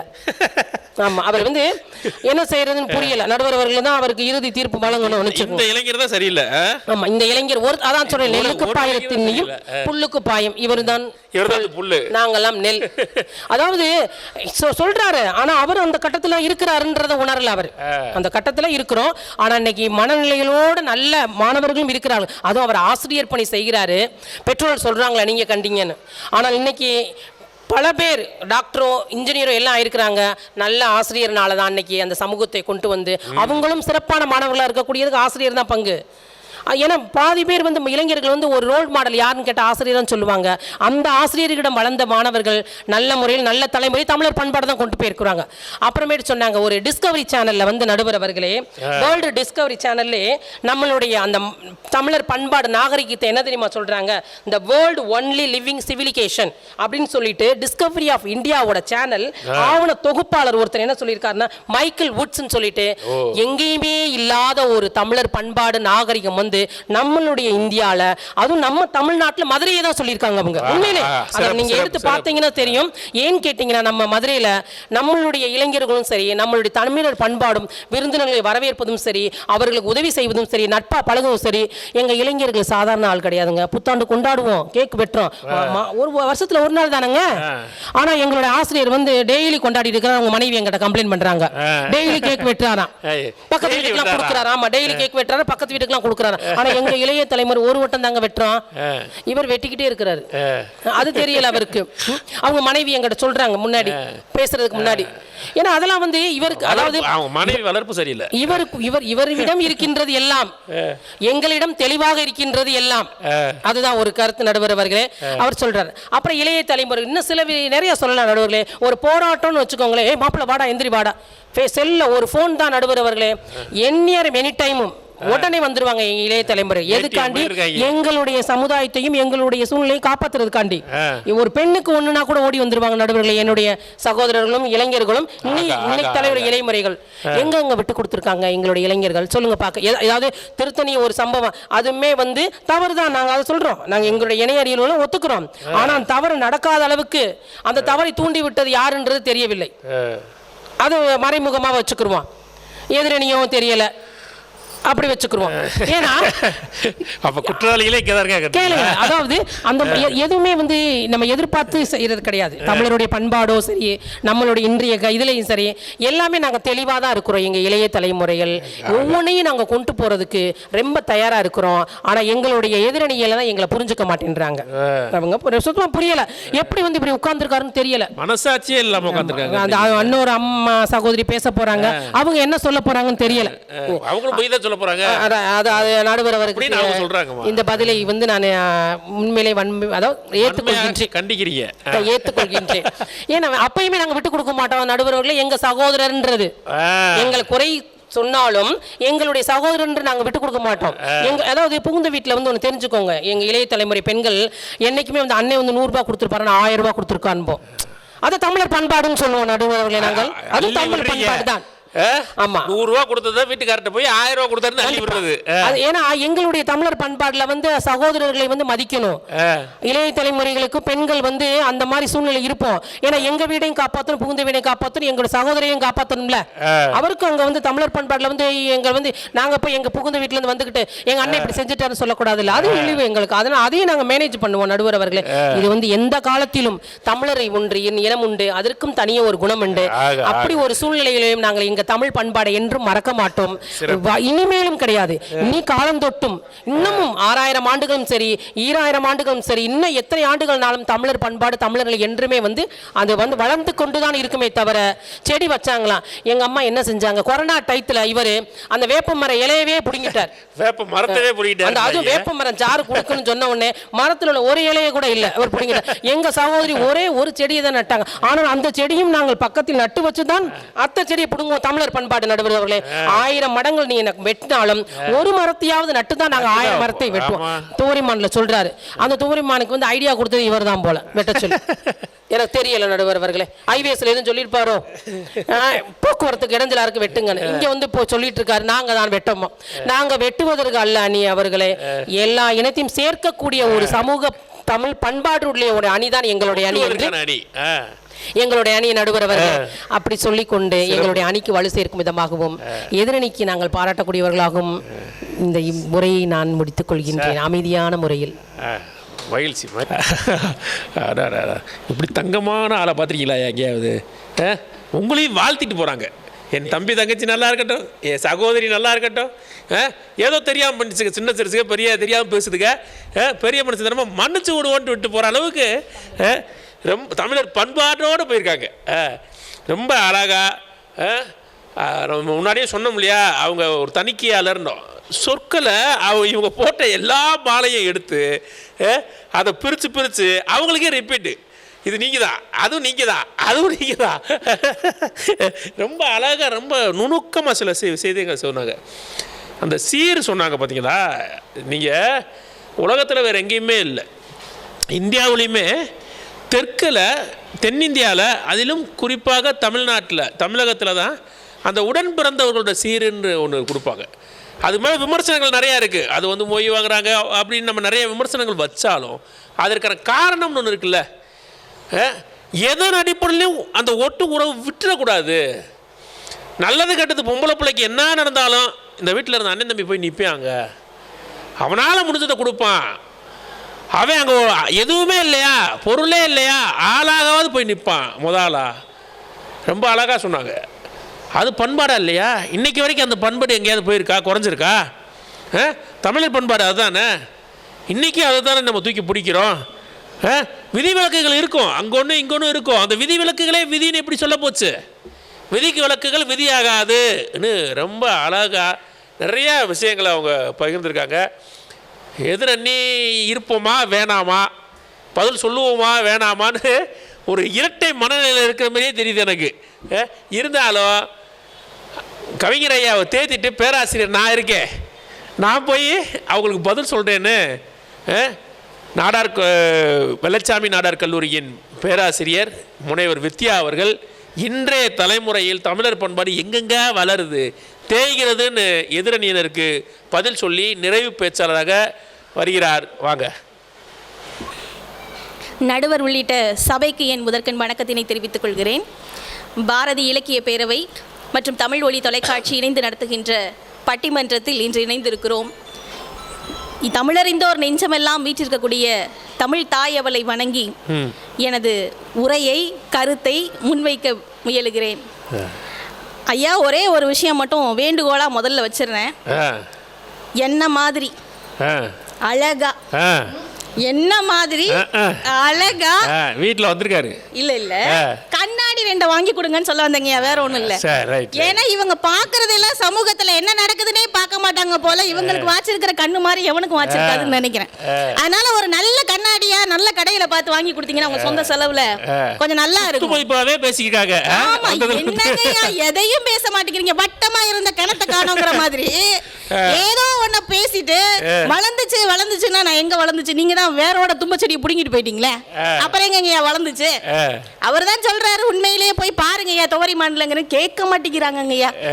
இருக்கட்டும் ஐயா, இன்னைக்கு இல்ல நல்லதோர் வீணை செய்தே அதை நலங்கேட புழுதியில் எறிவதுண்டோ அப்படின்னு சொல்லிட்டு போன மனிதனின் வரிகள் தான் இன்னைக்கு எனக்கு தோணுது. நல்ல பண்பட்ட வரலாறு நம்முடையதுங்கய்யா. சங்க இலக்கிய காலம் கிமு 3ஆம் நூற்றாண்டிலேயே நல்ல பண்பட்ட கலாச்சாரத்தை உடையவர்கள், நாகரிகத்தை உடையவர்கள், பண்பட்டவர்கள் என்று சொல்லப்பட்டவர்கள் நாம். அன்னைக்கு இருந்தது வீரமும் காதலும் பண்பாடு. என்ன காதல்? அன்னைக்கு இருந்த காதல்ல இலக்கியத்துல எழுதும் போது கூட பெயர் சொல்லிடக்கூடாதுன்னு சொல்லக்கூடிய காதல். இன்னைக்கும் சில பேர் இருந்தாங்க முந்தைய தலைமுறைகள்ல, என் கணவன் பேரை நான் சொல்லவே மாட்டேன். நீங்க படிச்சீங்கன்னா கள்ளிக்காட்டு இதிகாசத்துல தெரியும், பேர் எழுத பேர் சொல்ல மாட்டாங்க. அது எப்படி சொல்றதுன்னு ஆடியெல்லாம் அந்த அம்மா காமிக்கும். பேய தேவர்ங்கிற பேரை சொல்ல முடியாம பேய் மாதிரி ஆடி காமிச்ச கதையெல்லாம் உண்டு. ஆனா இன்னைக்கு அப்படி இருக்குதா? நீங்க கொஞ்சம் யோசிச்சு பார்த்து சொல்லணும்னு நான் நினைக்கிறேன். அன்னைக்கு சுட்டி ஒருவர் பெயர் கொள்ள பெறார்னு இருந்ததே, இன்னைக்கு இருக்குதா? சரி, இன்னைக்கு காதல் எப்படி இருக்குன்றதையும் நான் சொல்லிடுறேனே, ஏன்னா அவங்க சொல்லவே இல்லை. பண்பாடு சரியில்லைன்றத நாங்களும் சொல்றோமே, இன்னைக்கு பண்பாடு சரியில்லை. அதுதான் நீங்க எங்களுக்கு வலு சேர்க்கிற விதமா 2 பேரும் கஷ்டப்பட்டு ப்ரிப்பேர் பண்ணி எங்களுக்கு சொல்லிட்டு போயிருக்கிறாங்க. நான் ஞாபகம் வச்சுக்கோங்க நடுவர் அவர்களே, இன்னைக்கு இருக்கிற காதல் 4 பேரை தேர்வு பண்ணி 2 அணியா போட்டு 2 தலைப்பு கொடுத்து பேச சொன்னா 4 பேரும் ஒரே தலைப்புல பேசிட்டு வந்திருக்கீங்க. ஆமாங்கய்யா, இந்த கொடுமையை எங்க போய் சொல்றதுன்னே எனக்கு தெரியல. பண்பாடு இன்னைக்கு மோசமா தேஞ்சுக்கிட்டு இருக்குங்கிறத நான் சொன்னதை விட அவங்க விலாவாரியா சொல்லி இருக்கிறாங்க. எல்லாம் இப்ப இருக்க காதல பாருங்க, வாட்ஸ்அப் காதல், எல்லா ஸ்டேட்டஸ்ல இன்னைக்கு நான் ப்ரப்போஸ் பண்ணிட்டேன் மச்சான், இன்னைக்கு நான் இவகிட்ட பேசிட்டேன் மச்சான், நாளைக்கு பிரேக்கப் மச்சான் வாட்ஸ்அப்லயே வைக்கிறான். அது வாட்ஸ்அப்ல தான் போய்கிட்டு இருக்கு. வாட்ஸ்அப்லயே காதலிச்சு வாட்ஸ்அப்லயே புடிச்சறாங்க. ஆமா, இன்னொரு சரங்கே அப்படின்னு ஒண்ணு, அதாவது ஐ லவ் யூ அப்படிங்கறத டைப் பண்ணி கஷ்டப்பட்டு டைப் பண்ணி 10 பேருக்கு ஒரே ஃபார்வர்ட் மெசேஜ். 10 பேருக்கு ஒரே நேரத்துல ஃபார்வர்ட் மெசேஜ். ஏமா அது என்ன கோயில்ல தர புளியோதரையா எல்லாருக்கும் கொடுக்கிறதுக்கு? அப்படித்தான் காதல் போய்கிட்டு இருக்கு. இவங்களுக்கு தெரியல பாவம், கண்ணாடியை வாங்கி கொடுங்க, அதுதான் அவங்களுக்கு தெரியல.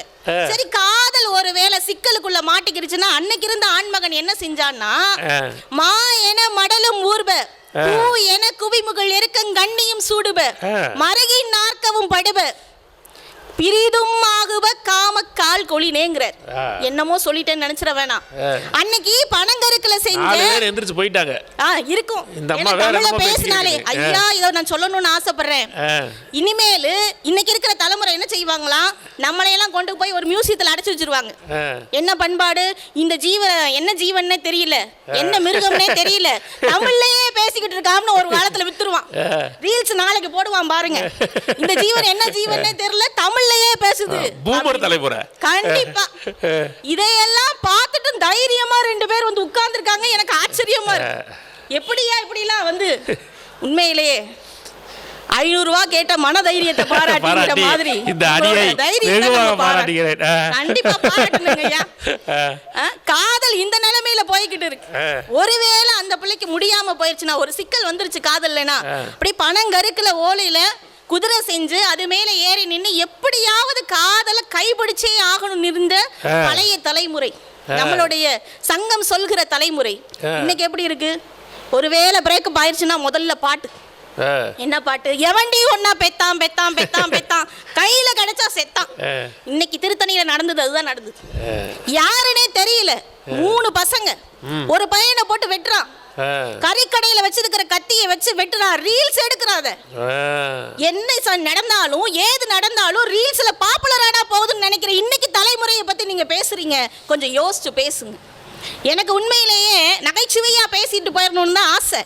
ஆனா இன்னைக்கு இருக்கிற தலைமுறையில நெஞ்சு பொறுக்குதில்லை. மனசாட்சி இல்லாம இவங்க சிரிக்கிறாங்கன்னே தெரியலையே. உண்மைதாங்க ஐயா. ஒருவேளை இவங்களும் அந்த மியூசியத்துல இருக்கிற ஒரு முக்கியமான பிராணிகளாக இருப்பார்கள் என்று நினைக்கிறேன். கல் நெஞ்ச கரங்களா இருக்காங்களே இருக்காங்க ஐயா. அப்ப இந்த மாதிரி ஒரு சூழ்நிலையில இவங்க எழுதுறான், வேணாம் மச்சான் வேணாம், இந்த பொண்ணுங்க காதலு மூடி திறக்கும் போதே நம்ம கவுக்கும் கோட்டரு, கடலை போல காதல் ஒரு சால்ட் வாட்டரு, அத கொஞ்சம் கரிக்கும் போதே நீ தூக்கி போட்டு. நல்ல அட்வைஸ் தத்துவமான அருமையான அறிவுரை. போய் என்னமா குறை சொல்றீங்க? என்னன்னு சொல்றீங்க அதையும் கேளுங்க. கோட்டரை தூக்கி போட கூடாதான், அப்பையும் கோட்டரை தூக்கி போடக்கூடாது, காதலை தூக்கி போட்டுருங்கிறான்.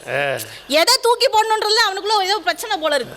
அதனால அவன் காதலையே தூக்கி, அதாவது எதுல போதை அதிகமோ போதை ஒழிப்பு பாடல் மாதிரி ரொம்ப அருமையா. நீங்க நல்லா பாருங்க, கோட்டரை விட காதல் போதை அதிகம், அதனால இந்த போதையை தூக்கி போட்டுரு என்ன பாடியிருக்காரு கவிஞர். அதுதான் சொல்றேன், இதே மாதிரி தான் எதிரடி நினைச்சுக்கிட்டு இருக்குன்னு சொல்றேன். என்ன பிரச்சனைனே தெரியாம எதை தூக்கி போடுறதுனே தெரியாம ஏதோ ஒன்ன பேசி விட்டாங்க. இப்ப காதல் இந்த நிலைமையில நிக்குதுங்கிறேன் நான். மோசமான நிலைமையில இருக்கு. வாட்ஸ்அப்ல ஆரம்பிச்சு வாட்ஸ்அப்லயே முடிஞ்சிருது. எல்லாமே இந்த நிலைமையில போயிட்டு இருந்தா சரி, வீரம்னு எங்கேயாவது இருக்குதாங்கயான்னு கேட்டா அன்னைக்கு நிலைமைக்கு வீரம் இருந்தது. நீங்க பாத்தீங்கன்னா ஒருவேளை குறை பிரசவத்துல ஆண் குழந்தை பிறந்துட்டா நெஞ்சை வாளால் கீறி புதைக்கிற வழக்கம் நமக்கு இருக்கு. ஆனா இன்னைக்கு இருக்கா அப்படின்னு கேட்டா அதை பத்தி எல்லாம் அப்புறம் பேசுவோம். இறந்த குழந்தைய கூட நெஞ்சில கீறி புதைப்பாங்களாம். அப்படிப்பட்ட வழக்கம் வீரம் நம்ம கிட்ட இருக்கு. இதெல்லாம் ஒரு பக்கம் இருக்கட்டும், அதுவா இருந்தது. அதனாலதான் நான் சொல்றேன், அதெல்லாம் காணோம் அப்படிங்கறத தான் சொல்றேன் நடுவர் அவர்களே. இப்ப புதைச்சிட வழக்கம் ஒரு பக்கம் இருக்கட்டும், அதாவது இறந்த குழந்தை தானே. ஆனா இங்க கரிகால சோழனுக்கும் சேரலானதுக்கும் ஒரு சண்டை நடக்குது. வெண்ணி பரந்தலையில ஒரு இடத்துல நடக்குது சண்டை. அந்த சண்டையில சேரலாதன் தெரியாதனமா முதுகுல புண்பட்டது. விழுப்புண்ணு இல்லாம முதுகு புண்ணோட சாகிறதான்னு அந்த போர்ல அப்படியே நட்ட நடு மைதானத்துல தன்னுடைய வாளை நிலத்தில் ஊன்றி வடக்கு நோக்கி உட்கார்ந்து உயிரை விடுறானா, இதை விட வீரத்தை நீங்க என்ன சொல்லுவீங்க? அப்படிப்பட்ட வீரம் இருந்துச்சுங்கய்யா அந்த காலத்துல. அதுதான் வீரமா இருந்தது. இன்னைக்கு எது வீரம் நல்லா யோசிச்சு பாருங்க. என் முகம் தெரியாது, அடையாளம் தெரியாதுங்கிறதுக்காக நான் ஃபேஸ்புக்லயோ அல்லது சமூக வலைத்தளங்கள்லயோ இஷ்டத்துக்கு பேசுறதெல்லாம் கெட்ட வார்த்தைகளா பேசி தள்ளுறாங்க. இது எந்த மாதிரியான வீரம்னு நீங்க நினைக்கிறீங்க? எங்க இருந்து பண்பாடு வளருதுங்கய்யா? நீங்க யோசிச்சு சொல்லுங்க. சரி, கொடைன்னு ஒரு விஷயத்த பேசுவோம். வீரம் ஒரு பக்கம் இருக்கு, கொடைன்னு ஒரு விஷயத்த பேசுவோம். அன்னைக்கெல்லாம் மெய்கீர்த்தி அளவு செய்யற அளவுக்கு கோயில்கள்ல நிறைய உதவிகளை செஞ்சிருக்கிறாங்க. அது கூட வேணாம்னு போன மன்னர்களை பத்தி தெரியும், இலக்கியங்கள் சொல்லுது. எங்க ஊர்ல ஒரு டியூப் லைட் உபயோங்கய்யா. கோயிலுக்கு டியூப் லைட் கொடுத்தாரு ஒருத்தர். சரி, சந்தோஷமா வாங்கிக்கலாம்னு நாங்களும் வாங்கிக்கிட்டோம். ஐயா, டியூப் லைட் எவ்வளவு நீளம் இருக்கோ அவ்வளவு நீளத்துக்கு வெளிச்சம் வர்ற பகுதியில, நல்லா யோசிச்சுக்கங்க, வெளிச்சம் வர்ற பகுதியில உபயம் செல்லையா கண்ணு முடிஞ்சா புளியங்குளமும் சேர்த்து போடுங்க. அப்ப எங்க இருந்து வெளிச்சம் படபடன்னு வருங்க? இப்படித்தான் மகன்கள் ஒரு 4 பேர் அவர் எழுதிடுவாரு. வெளிச்சம் வரல, வெளிச்சம் வரலங்கய்யா. இப்படித்தான் இவங்க பண்பாடு. அவங்க வெளிச்சத்துக்குமா நல்ல வெளிச்சம் கொடுத்தவங்க பேரை வெளிச்சமா தெரியுது. நானும் சொல்றேன், எனக்கு உதவி பண்றதுக்கு முன்னாடி இன்ஸ்டாவில் இவ்வளவு பேருக்கு பாப்புலரா நான் எப்படி ஆனேன்னு எனக்கே தெரியல. ஏன்னா அவன் ரீல்ஸ் எடுத்துக்கிட்டு தான் போட்டுக்கிட்டு தான் எனக்கு உதவியே பண்றான். அப்ப இந்த மாதிரி ஏதேதோ நடக்கிற இந்த காலத்துல எப்படித்தான் பண்பாடு வளருதுன்னு சத்தமா சொல்ல வந்திருக்காங்கன்னே எனக்கு தெரியல. அதுக்கு மேல இன்னொன்னு பாப்பங்கய்யா, நம்மளோட வாழ்க்கை முறையில எதுங்க ரொம்ப அவசியம்? உணவு, உடை, இருப்பிடம் தான். இந்த மூணையுமே காணமே. உடைங்கிறத பத்தி நான் சொல்லியே ஆகணும், உணவு பத்தி சொல்லியே ஆகணும். அந்த காலத்துல கிராமங்கள்ல எங்க ஊர்கள்ல இன்னமும் உண்டு, கடைசி பஸ் வந்து போனதுக்கு அப்புறம் நீ தண்ணியை ஊத்து சோத்துலம்பாங்க. ஏன்னா கடைசி பஸ்ல தப்பி தவறி ஏதாவது ஒருத்தர் வந்து அவருக்கு சாப்பாடு இல்லாம போயிடக்கூடாது, அதுக்காக கடைசி பஸ் வந்து போனதுக்கு அப்புறம் சாப்பாடு. இன்னைக்கு தண்ணி கேட்க முடியுமாங்க? ஏதாவது ஒரு வீட்டை கதவை தட்டி தண்ணி கொடுங்கன்னு கேட்க முடியுமா? முடியல. இதெல்லாம் நீங்க பாத்தீங்கன்னா பெட்டி கடையிலிருந்து பெரிய மால்கள் வரைக்கும் இன்னைக்கு தண்ணி பாட்டில் விற்கிறான்னா எதனால? நீங்க விருந்தோம்பல் நிறைய செஞ்சதுனால தாங்க. நீங்க விருந்தோம்பல் நிறைய செஞ்சிட்டதுனால திண்ணைகளுக்கு தண்ணி தர மாட்டீங்க. என்ன பேச்சு வளர்கிறதுன்னு திண்ணைய வேற காணோம், நாங்க ஒழிச்சிட்டோம் நல்லதுங்கிறாங்க. யாரோ ஒருத்தர் வந்து பாவம் தங்கி போறதுக்கு திண்ணைகள் இருந்தது அன்னைக்கு. அதை விட முக்கியங்கயா நாய்கள் ஜாக்கிரதைன்னு ஒரு போர்டு. இன்னைக்கு நடுவராவது அதை சொல்லிடுவாருன்னு அவர்கிட்ட கேள்வி கேட்கிறேன். நாய்கள் ஜாக்கிரதைங்கிற போர்டை பத்தி எனக்கு கொஞ்சம் கவலையா இருக்கு, அது என்னன்னு தெரியல, நீங்க சொல்லி விடுங்க. நாய்கள் ஜாக்கிரதைன்னு போர்டு வச்சிருக்கானே, உள்ள நாய் இருக்கு ஜாக்கிரதையா வான்னு சொல்றானா? இல்ல வெளியே இருக்க நாய்கள் ஜாக்கிரதையா இருங்க, உள்ள இருக்க நாயை சொல்றானா இல்ல வெளியே இருக்க நாயை சொல்றானா? வர்ற நாய் உள்ள இருக்கிறானா? வர்ற நாயை சொல்றாரா இல்ல வரவேற்கிற நாயை சொல்றாரா? எதுவுமே என்னங்கய்யா, தெரியாது. ஒரே குழப்பமா இருக்குங்கய்யா. அந்த வீட்டுக்குள்ள போறதா வேணாமா, இப்படியே ஓடிடுறதா, இந்த மாதிரி நிலைமையில தான் இருக்கு. தாவி குதிச்சு கூட எவனும் உள்ள போயிட முடியாது. காம்பவுண்ட் வால் ஒரு ஆளுக்கு மேல இருக்குது, அதுக்கு மேல பீங்கான சுரி வச்சிருக்கான் நம்மால். ஏன்னா தாவி குதிச்சு எவனாவது உள்ள வந்துட்டா, தெரியாதனமா உள்ள வந்துட்டா கூட உன்னை விட மாட்டோம் அப்படிங்கறதுல உறுதியா இருக்கிறாங்க. இப்படிப்பட்ட சூழ்நிலை, உடை கலாச்சாரம் பாத்தீங்கன்னா ரொம்ப முக்கியமான விஷயம். நான் இதை மட்டும் நான் சொல்லணும்னு ஆசைப்படுறேன். நமக்கு நம்மளுடைய நாடு வெப்ப நாடு. இப்ப நீங்க பாத்தீங்கன்னா கொஞ்ச நாள் கழிச்சு இந்த குளிர் போனதுக்கு அப்புறம் இந்த மூளையெல்லாம் இந்த வெயில்ல ஒழுகி வெளியில ஓடிக்கிட்டு தார்ச்சாலையில, அப்படிதான் வெயில். ஆனா ஆடை எப்படி உடுத்துறோம்? இறுக்கமான ஆடைகள், கோட்டு சூட்டு டை போட்டா தான் நாகரிகமான ஆளு. நல்லா போடுங்கயான்னு போட்டா அவன் ஊர்ல உடல் வெப்பம் தேவைப்படுதுங்கய்யா. உடல் வெப்பம் தேவைப்படுது. வெளியில ஃபுல்லும் குளிரா இருக்கு. 6 மாசம் அவன் இயல்பு நிலையிலே வாழ முடியாது. அதனால அவன் கோட்டு சூட்டு போடுறான். இன்னைக்கு நம்ம ஊர்ல நம்ம வேட்டி பங்குனி வெயில் பல்ல காட்டிக்கிருக்கான். எல்கேஜி பிள்ளைக்கு 4 சாக்ஸை மாட்டி அதில் ஷூவை மாட்டி டையை மாட்டி கழுத்தை இறுக்கி அந்த பிள்ளைக்கு ஒரு சட்டை, அதுக்கு மேலே ஒரு கோட்டு, அதுக்கு மேலே கை கழுத்து வரைக்கும் பூட்டி. ஐயா நீங்க சொல்லும் போதே மூச்சடைக்குது. எனக்கே மூச்சடைக்குது. போட்டுட்டாவே எப்படிதான் போயான்னு தெரியல.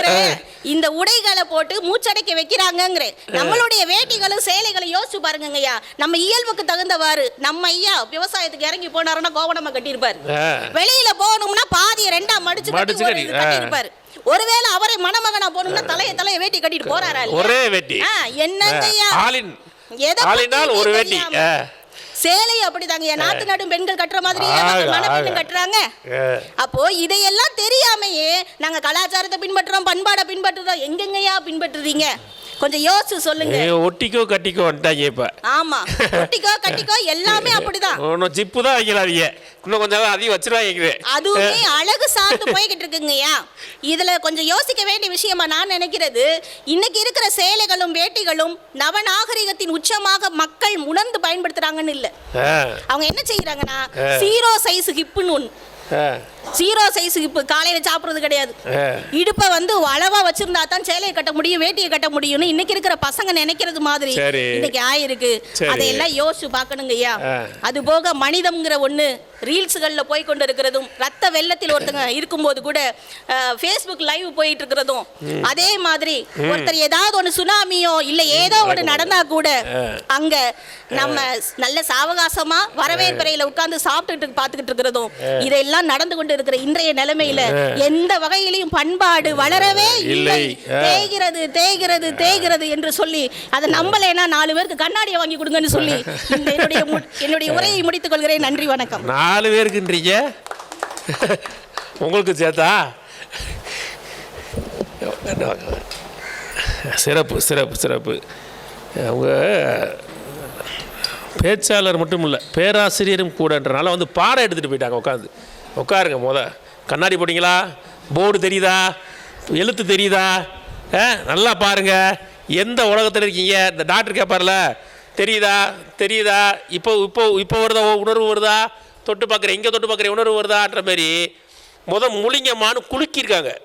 முழிங்க. எந்த உலகத்தில் இருக்கீங்க? அவன் ரீல்ஸ் போடுறேன்னு ஆளை வெட்டி வீடியோ எடுத்துக்கிட்டு இருக்கேன். இங்கே வந்து பண்பாடு வளருதுன்றீங்களே, நீங்கள் எந்த உலகத்தில் இருக்கீங்க? கேட்காத கேள்வி நல்லா 4 கேள்வி கேளுக்கம்மான்ற மாதிரி பேராசிரியர் வந்து கேட்டுட்டு போயிட்டாங்க. நல்லா அழகாக சொன்னாங்க. காதலில் இருந்து, வீரத்தில் இருந்து, கொடையில் இருந்து, புகழில் இருந்து, எந்த பண்பாடை நீங்கள் கட்டி காத்திருக்கீங்க? காதல் உங்ககிட்ட இருக்கா? நேற்று ஒரு காதல், இன்னைக்கு ஒரு காதல், எக்ஸ் இல்லாதவே வாழ்க்கை இல்லைன்ற அளவுக்குள்ள பேசிக்கிறீங்க. 90s கிட்ஸ்கிட்ட போய் கேட்டு பாருங்கம்மா, ஒரு காதலுக்கே அவன் என்ன பாடுபடுறியான்னு. இவங்க என்னன்னா 4 எக்ஸு, அதில் 7 பிரேக்கப்பு, 2 ரன்னிங்கில் ஓடிக்கிருக்கு, நாளைக்கு எது இருக்குன்னு தெரியல என்ன சொல்கிறாங்க. ரொம்ப அழகாக சொன்னாங்க. வீரம், எது வீரம்? இந்த கம்பெடுத்து காற்றுல சுற்றுவாங்க பாருங்க, அந்த மாதிரி இணையதளத்தில் உட்காந்துக்கிட்டு யாரு மேலேயும் வசப்படுறது, யாரு கருத்தையும் எதிர் அடிக்கிறது, தரம் தாழ்ந்து பேசுறது, இதுதான் வீரமா? ஒரு கருத்தை எதிர்கொள்ளணும்னா கருத்தியலோடு எதிர்கொள்ளுங்க. கருத்தாக பேச தெரியாத ஒரு தலைமுறையை வச்சுருக்கிட்டு நீங்கள் எப்படி வீரத்தை பேசுவீங்க? கமெண்ட்ஸ் பாக்ஸ் யாருடைய வீடியோக்கு கீழே கமெண்ட்ஸ் பாக்ஸ் ஓப்பனில் இல்லை. நீங்கள் பிரபலங்கள், ஊடகவியலாளர்கள், அரசியல்வாதிகள், நீங்கள் யாரோட வீடியோவை எடுங்க, யூடியூப் எடுங்க, ஃபேஸ்புக் எடுங்க, கமெண்ட்ஸ் பாக்ஸை லாக் பண்ணி வச்சுருக்காங்க. ஏன்? இந்த சமூகம் கருத்தை எதிர்கொள்ள தெரியாத சமூகமாக இருக்குது. வீரம்ன்ற பேரில் தரக்குறவாக பேசுகிறது இதுதான் வீரமா? கேள்வி கேட்குறாங்க. கொடை எங்கே கொடுத்துருக்கீங்க? இங்கேருந்து சுரண்டி எடுத்தது பார்த்ததா? இதில் கொடுத்துருக்கேன்னு வேறு பேசுவீங்களா நீங்கள்? ரொம்ப நிறைய புகழ். எதில் புகழ் இருக்குது? கொடுக்கும்போதே புகழ் அடையிறது. ஒரு கைக்கு கொடுக்குறது இன்னொரு கைக்கு தெரியக்கூடாதுன்றது இல்லையா பண்பாடு? அதான பண்பாடு. இன்றைக்கி வீடியோவை ஆன் பண்ணிக்கிட்டே போகிறாங்க. இப்போ பாருங்கள், ஹாய் ஃப்ரான்ஸ், இங்கே பாருங்கள் ஃப்ரான்ஸ், இப்போ நம்ம எங்கே போகிறோம்னா ஃப்ரான்ஸ் இப்படியே போகிறாங்க நேர. அவங்க பேசும்போதே நமக்கு பக்குன்னு இருக்குது. இவன் என்ன செய்ய போகிறான்னு தெரியலையாடான்னு. நடு ரோட்டில் ஒருத்தன் ஆடிக்கிட்டே வரான். ஒருத்தன் பஸ் ஸ்டாப்புக்குள்ள ஆடுறான். எல்லாரும் பஸ்ஸுக்கு காத்துக்கிட்டாங்க. அவன் பஸ் வரலேன்னு கடும் கோவத்தடிக்கான். நடுவு பஸ் ஸ்டாண்டில் உட்காந்து ஒருத்தன் ஆடிக்கிறான். அதை வீடியோ எடுக்கிறாங்க. புகழ் இப்படிப்பட்ட புகழாக வேணும் ஒருத்தனுக்கு? எது புகழ்?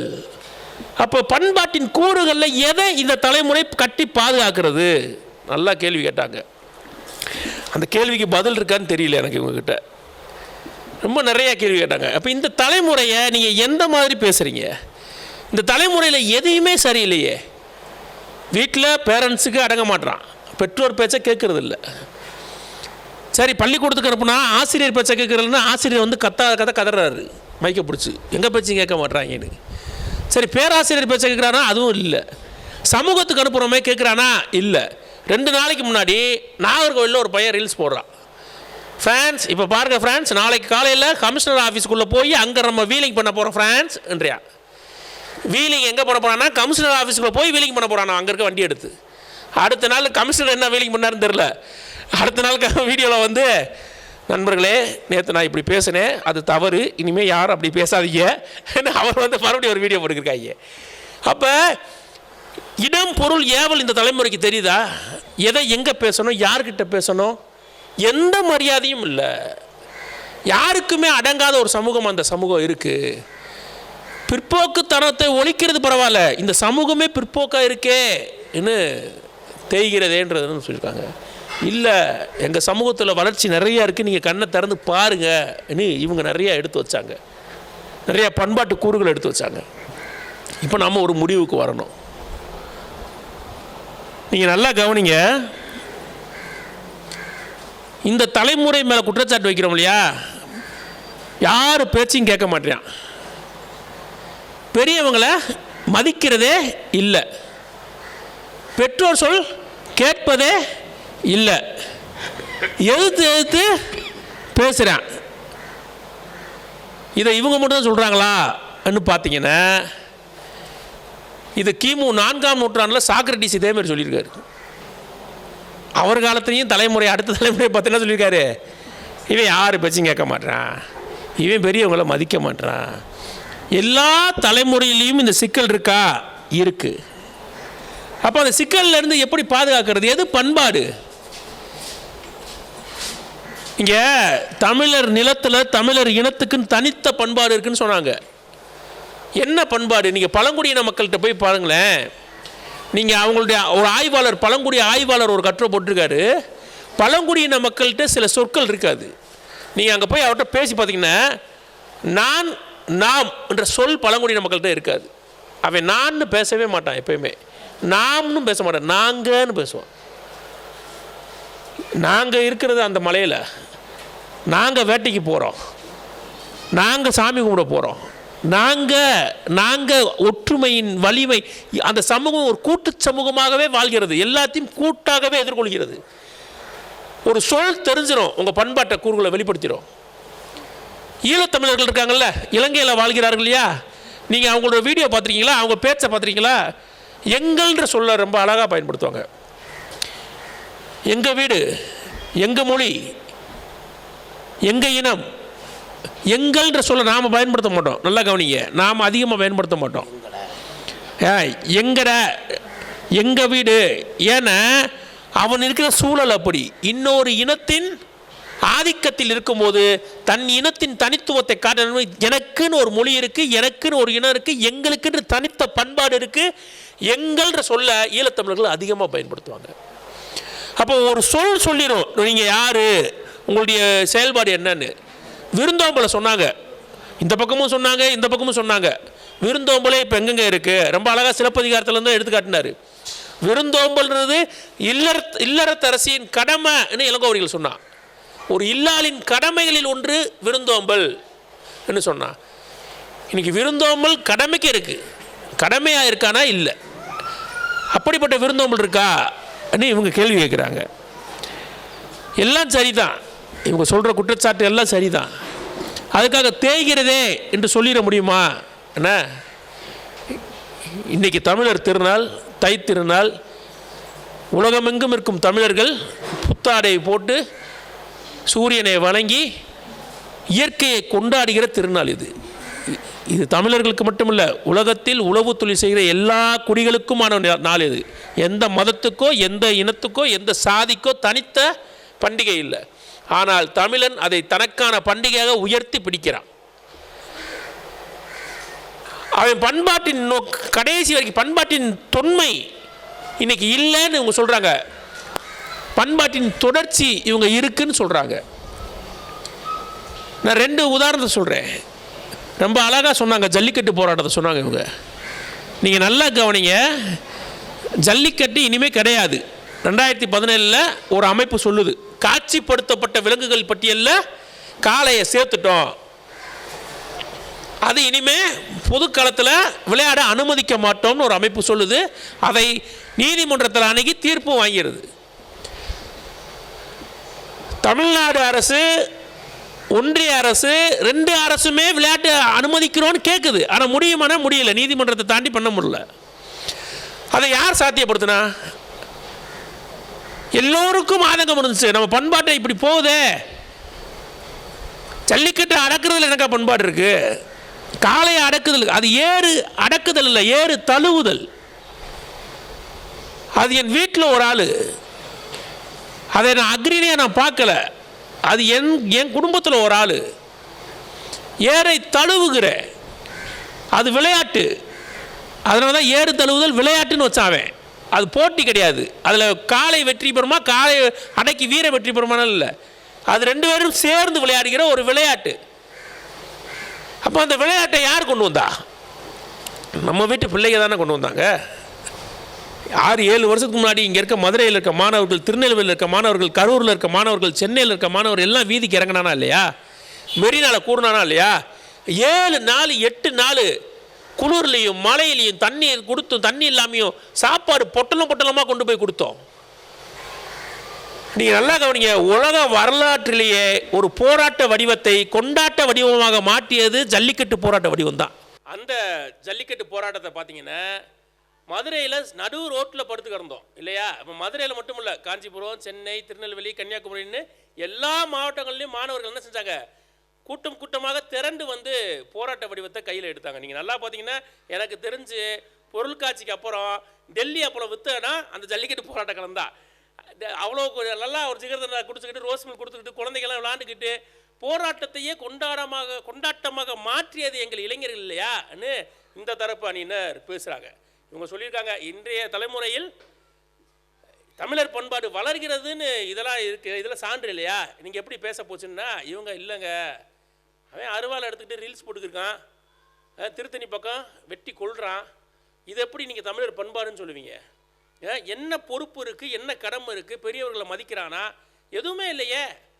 இவர்கள் எப்படி தமிழர் பண்பாடை வளர்க்கிறாங்கன்னு சொல்கிறாங்க, வளர்கிற தமிழர் பண்பாடு தேய்கிறதுன்னு இவங்க பேசுகிறாங்க. இப்போ நாம் இறுதியான ஒரு முடிவுக்கு வந்துட்டோம், நாம் முடிவு பெறணும். இப்போ 2 பேர் சொல்கிறதையும் சிந்தித்து பார்க்கும்போது நாம் சில கருத்துக்களை முன்வைக்க வேண்டியிருக்கு. என்ன காரணம்? ஏன் இன்றைய தலைமுறையில் வளர்கிறது தேய்கிறது இந்த தலைப்பை எடுக்க வேண்டிய காரணம் என்ன? என்னன்னா இது தலைமுறை இடைவெளி தான். எல்லா காலத்திலும் மூத்த தலைமுறை அடுத்த தலைமுறை பொறுப்பற்ற தலைமுறைனே குற்றம் சொல்லிக்கிட்டே இருக்கு. நான் ஏற்கனவே சொன்னது போல கிமு 4ஆம் நூற்றாண்டில் சாக்ரட்டிஸ் சொல்கிறாரு, இன்னைக்கு இளைஞர்கள்லாம் சரியாக படிக்கிறது இல்லை, பெரியவங்க சொல்ல கேட்கறது இல்லை, பெரியவங்களாம் மதிக்கிறதே இல்லை. இது என்னமோ இன்றைக்கி நம்ம சொல்கிற மாதிரி இருக்குது, ஆனால் சாக்ரட்டிஸே சொல்லியிருக்காரு அந்த காலத்தில். அப்போ தலைமுறையாக இந்த குற்றச்சாட்டை அடுத்த தலைமுறையின் தலையில் நம்ம என்ன சுமத்திக்கிட்டே வந்துக்கிட்டு இருக்கோம். அப்போ இந்த தலைமுறை இல்லை அதுக்கு பொறுப்பாக தான் இருக்கான்னா இவங்க பக்கமும் தப்பு இருக்குது. நீங்கள் டிக்டாக் போடுவதும் ரீல்ஸ் போடுவதும் இன்றைக்கி அது ஒரு டிபார்ட்மெண்ட்டாகவே ஆகிட்டாங்க, அது ஒரு துறையாகவே ஆகிட்டாங்க. யூடியூப் துறை, நீங்கள் என்ன வேலை பார்க்குறீங்க? யூடியூபராக இருக்கே, கலெக்டராக இருக்கேன், டீச்சராக இருக்கேன், மருத்துவராக இருக்கேன்னு சொன்ன தலைமுறை மாறி நான் யூடியூபராக இருக்கேன், அப்புறம் இன்னொன்று சொல்லுவாங்க இன்ஃப்ளூன்சராக இருக்கேன், நான் மாடலாக இருக்கேன். இன்றைக்கி அது ஒரு துறையாகவே மாற்றிட்டாங்க. படித்து முடிச்சுட்டு என்ன செய்வாங்க, நல்ல ஒரு யூடியூப் சேனல் ஆரம்பிக்கலான்னு இருக்கேங்க, இப்படி ஆரம்பிச்சிட்டாங்க. இப்போ அப்போ இவர்களுக்கு எந்த பொறுப்புமே இல்லாமல் இருக்காங்களே, இவங்களை நாம் என்ன செய்ய போகிறோன்னு ஒரு கேள்வி இருக்குது. நம்ம என்ன சொல்கிறோம், தமிழர் பண்பாடு எது? அப்போ காதல், வீரம், விருந்தோம்பல்னு இவங்க அடுக்கடுக்காக அழுக்கிறாங்க. அது எதுவுமே இவங்க சரியில்லைன்னு சொல்கிறாங்க. அப்போ இன்றைக்கி தலைமுறையில் இருக்க இளைஞர் எல்லாரும் அப்படி தான் இருக்கானா என்று பார்த்தீங்கன்னா இல்லைங்க. எல்லா தலைமுறையிலும் நல்லவர்களும் கெட்டவர்களும் சேர்ந்தே இருப்பது போல இந்த தலைமுறையிலும் சில குழந்தைகள், பொறுப்பற்ற குழந்தைகள் இருக்க தான் செய்கிறாங்க. அவர்களை முதன்மையாக நம்ம பார்க்கக்கூடாது. ஆனந்தம் யூத் ஃபவுண்டேஷன் ஒரு ஃபவுண்டேஷன் வச்சு 5 தலைமுறை, புதிய தலைமுறை, முதல் தலைமுறை இளைஞர்கள் கூடி 1200 மாணவர்களை படிக்க வச்சுருக்காங்க. 40 மாணவர்களை மருத்துவர்கள் ஆக்கியிருக்காங்க. 400 மாணவர்களை பொறியாளர் ஆக்கியிருக்காங்க. 500 மாணவர்களை கலை அறிவியல் பட்டதாரியாக மாற்றியிருக்கிறார்கள்.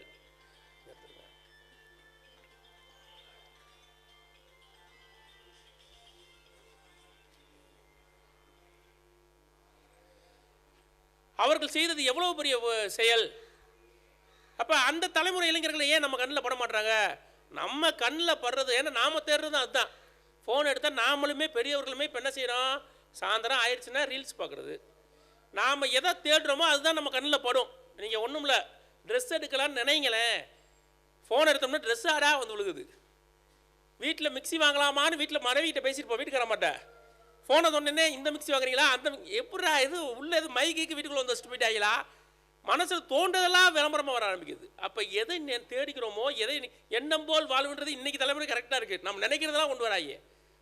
அப்போ நாம் யாரை முன்னுதாரணமாக பார்க்குறோம்? ப்ரோ வாலண்டியர்ஸ் ஆனந்த விடனில் இந்த வட்டம் நம்பிக்கைக்குரிய மனிதர்கள்னு விருது கொடுத்துருக்காங்க இந்த ஆண்டு 2026. ப்ரோ வாலண்டியர்ஸ் மதுரையை மையமாக வைத்திருக்கிற ஒரு 10-15 இளைஞர்கள், வழக்கறிஞர்கள், அவர்கள் நம்பிக்கைக்குரியவர்கள்னு விருது கொடுத்துருக்கு. என்ன காரணம்? மதுரையை சுற்றி இருக்க சுற்றுச்சூழல் கேடு, லஞ்ச லாவணியங்கள், சூழலியல் முறைகேடுகள் எல்லாத்தையும் பொதுநல வழக்கு போட்டு அதை வெளியில் கொண்டு வந்தவர்கள் இந்த ப்ரோ வாலண்டியர்ஸ். எல்லாரையும் பார்த்தீங்கன்னா 30லேருந்து 40 வயதுக்குள்ளே இருக்க இளைஞர்கள் தான். அவர்கள் செய்த மிகப்பெரிய சாதனை தெரியுமா? மாற்றுத்திறனாளிகளுக்கு தனி சிறப்பு நீதிமன்றம் கொண்டு வந்தாங்க. மன்னர் வளைகுடால கடற்பசு சரணாலயத்தை உருவாக்குனாங்க. அப்போ சின்ன சின்ன இளைஞர்கள் சேர்ந்து ஆக்கப்பூர்வமான செயல்களை செய்கிறார்கள். இது ஒரு உதாரணம். நான் 2 நடப்பு ஆளுமைகளை சொல்லி தீர்ப்புக்கு வருகிறேன் நண்பர்களே. 2 இளைஞர்கள். ஒன்று திருவள்ளூர் மாவட்ட ஆட்சியாளர் பிரதாப், அவர் வேற யாரும் இல்லை, இதே விருதுநகரை சேர்ந்த ஒரு மாணவர் தான். விவசாய குடும்பத்தை சேர்ந்த முதல் தலைமுறை பட்டதாரி பிரதாப். அவர் இன்னைக்கு மாவட்ட ஆட்சியாளராகி ஒட்டுமொத்த திருவள்ளூர் மாவட்டத்தையுமே ஆக்கப்பூர்வமான செயல்களால் தன் பக்கம் திருப்பியிருக்கிறார் தமிழ்நாட்டையே. அவர் செஞ்ச செயலில் கின்னஸில் இடம் பிடிச்சிருக்கு. ஒரே மாதத்தில் 1000 குளங்களை ஒரு மாவட்ட ஆட்சியாளர் முன்னெடுத்து புனரமைப்பு செஞ்சிருக்காரு. அவர் இளைஞர் இல்லையா? அந்த இளைஞர்களை நாம் ஏன் பார்க்க விட்டோம்? இந்த விருதுநகர் மாவட்ட ஆட்சியாளர் ஜெயசீலன், விருதுநகர் மாவட்டத்தை சேர்ந்த ஜெயசீலன், அடே எங்கள் அப்பா, மாணவர்கள் மீது அன்பு, மாற்றுத்திறனாளிகள் மீது அரவணைப்பு, திருநங்கைகள் மீது பெருங்கருணை, மலரும் புன்னகைன்னு ஒரு அமைப்பு வைக்கிறாருங்க. எத்துப்பல் இருக்கு இல்லையா, குழந்தைகளுக்கு எத்துப்பல் இருக்கும். நீங்கள் நமக்கு அந்த வழி தெரியாது. நீங்கள் எத்துப்பல்லோடு இருக்கிற குழந்தைகள்கிட்ட போய் கேட்டு பாருங்க. அந்த குழந்தைகள் பள்ளிக்கூடத்தில் எவ்வளவு வகையான எல்லல் நகையாடல்களை, எவ்வளவு கஷ்டங்களை, எவ்வளவு பட்டப்பெயர்களை சுமந்து மன வலிமை குன்றி போயிருக்காங்கன்னு. ஆனால் அந்த குழந்தைகளுக்கு சரி செய்ய முடியாத எளிய குடும்பத்தில் பிறந்த குழந்தைகள் எல்லாம் சேர்த்து அவங்களுக்கு அறுவை சிகிச்சை செய்வதற்குன்னே அறக்கட்டளைகளை தொகுத்து மலரும் புன்னகை திட்டத்தின் கீழே பல ஆயிரக்கணக்கான மாணவர்களை சரி பண்ணியிருக்காரு அவர் ஜெயசீலன் அவர்கள். காஃபி வித் கலெக்டர் இன்னும் ஒரு திட்டம் உருவாக்கி மாணவர்களோட உரையாடுறாரு தினமும். இடைநிற்றலே இல்லை. 12ஆம் வகுப்பு முடித்துட்டு கல்லூரியில் தொடர்கிற விருதுநகர் மாவட்டத்தில் 12ஆம் வகுப்பு முடித்த மாணவர்கள் 95 விழுக்காட்டு மாணவர்கள் கல்லூரியில் பட்டப்படிப்பை தொடர்கிறார்கள்னு தமிழ்நாடு அரசு அறிவிச்சிருக்கு. அதற்கு சாட்சியாக இருப்பவர் யார்? கலெக்டர், மாவட்ட ஆட்சியாளர் ஜெயசீலன் அவர்கள். இதோட உச்சம், திருநங்கைகள் தாங்கள் இருக்கிற குடியிருப்புக்கு அன்பு ஆட்சியாளர் ஜெயசீலன் நகர்னு பேர் வச்சிருக்காங்க. ஒரு ஆட்சியாளரை கொண்டாடுகிறாங்கன்னா அந்த ஆட்சியாளர் வயது பார்த்திங்கன்னா ரொம்ப கம்மி, ஒரு 40 வயதுக்குள்ளே தான் இருப்பார், இளைஞர் தான். தமிழ் வழியில் படித்து முதல் தலைமுறை பட்டதாரி தான். தமிழ்நாட்டில் முதல் இடத்துல தேர்வானவர், இந்திய அளவில் 45வது இடம் பிடித்து மாவட்ட ஆட்சியாளர் ஆனவர் ஜெயசீலன். அப்போ இந்த பிரதாப், இந்த ஜெயசீலன், இந்த ப்ரோ வாலண்டியர்ஸ், இந்த ஆனந்தம் யூத் ஃபவுண்டேஷன், இவங்களெல்லாம் நம்ம கண்ணுக்கு தெரியலையா? இந்த இளைஞர்கள் இல்லாமையா இருக்காங்க? மாற்றத்தை எல்லா துறையிலும் விளைவிப்பவர்கள் யார்? இளைஞர்கள் தான். ஐடி வேலையை விட்டுட்டு நான் விவசாயம் பண்ணுறேன்னு வர்றது யார்? இளைஞர்கள்.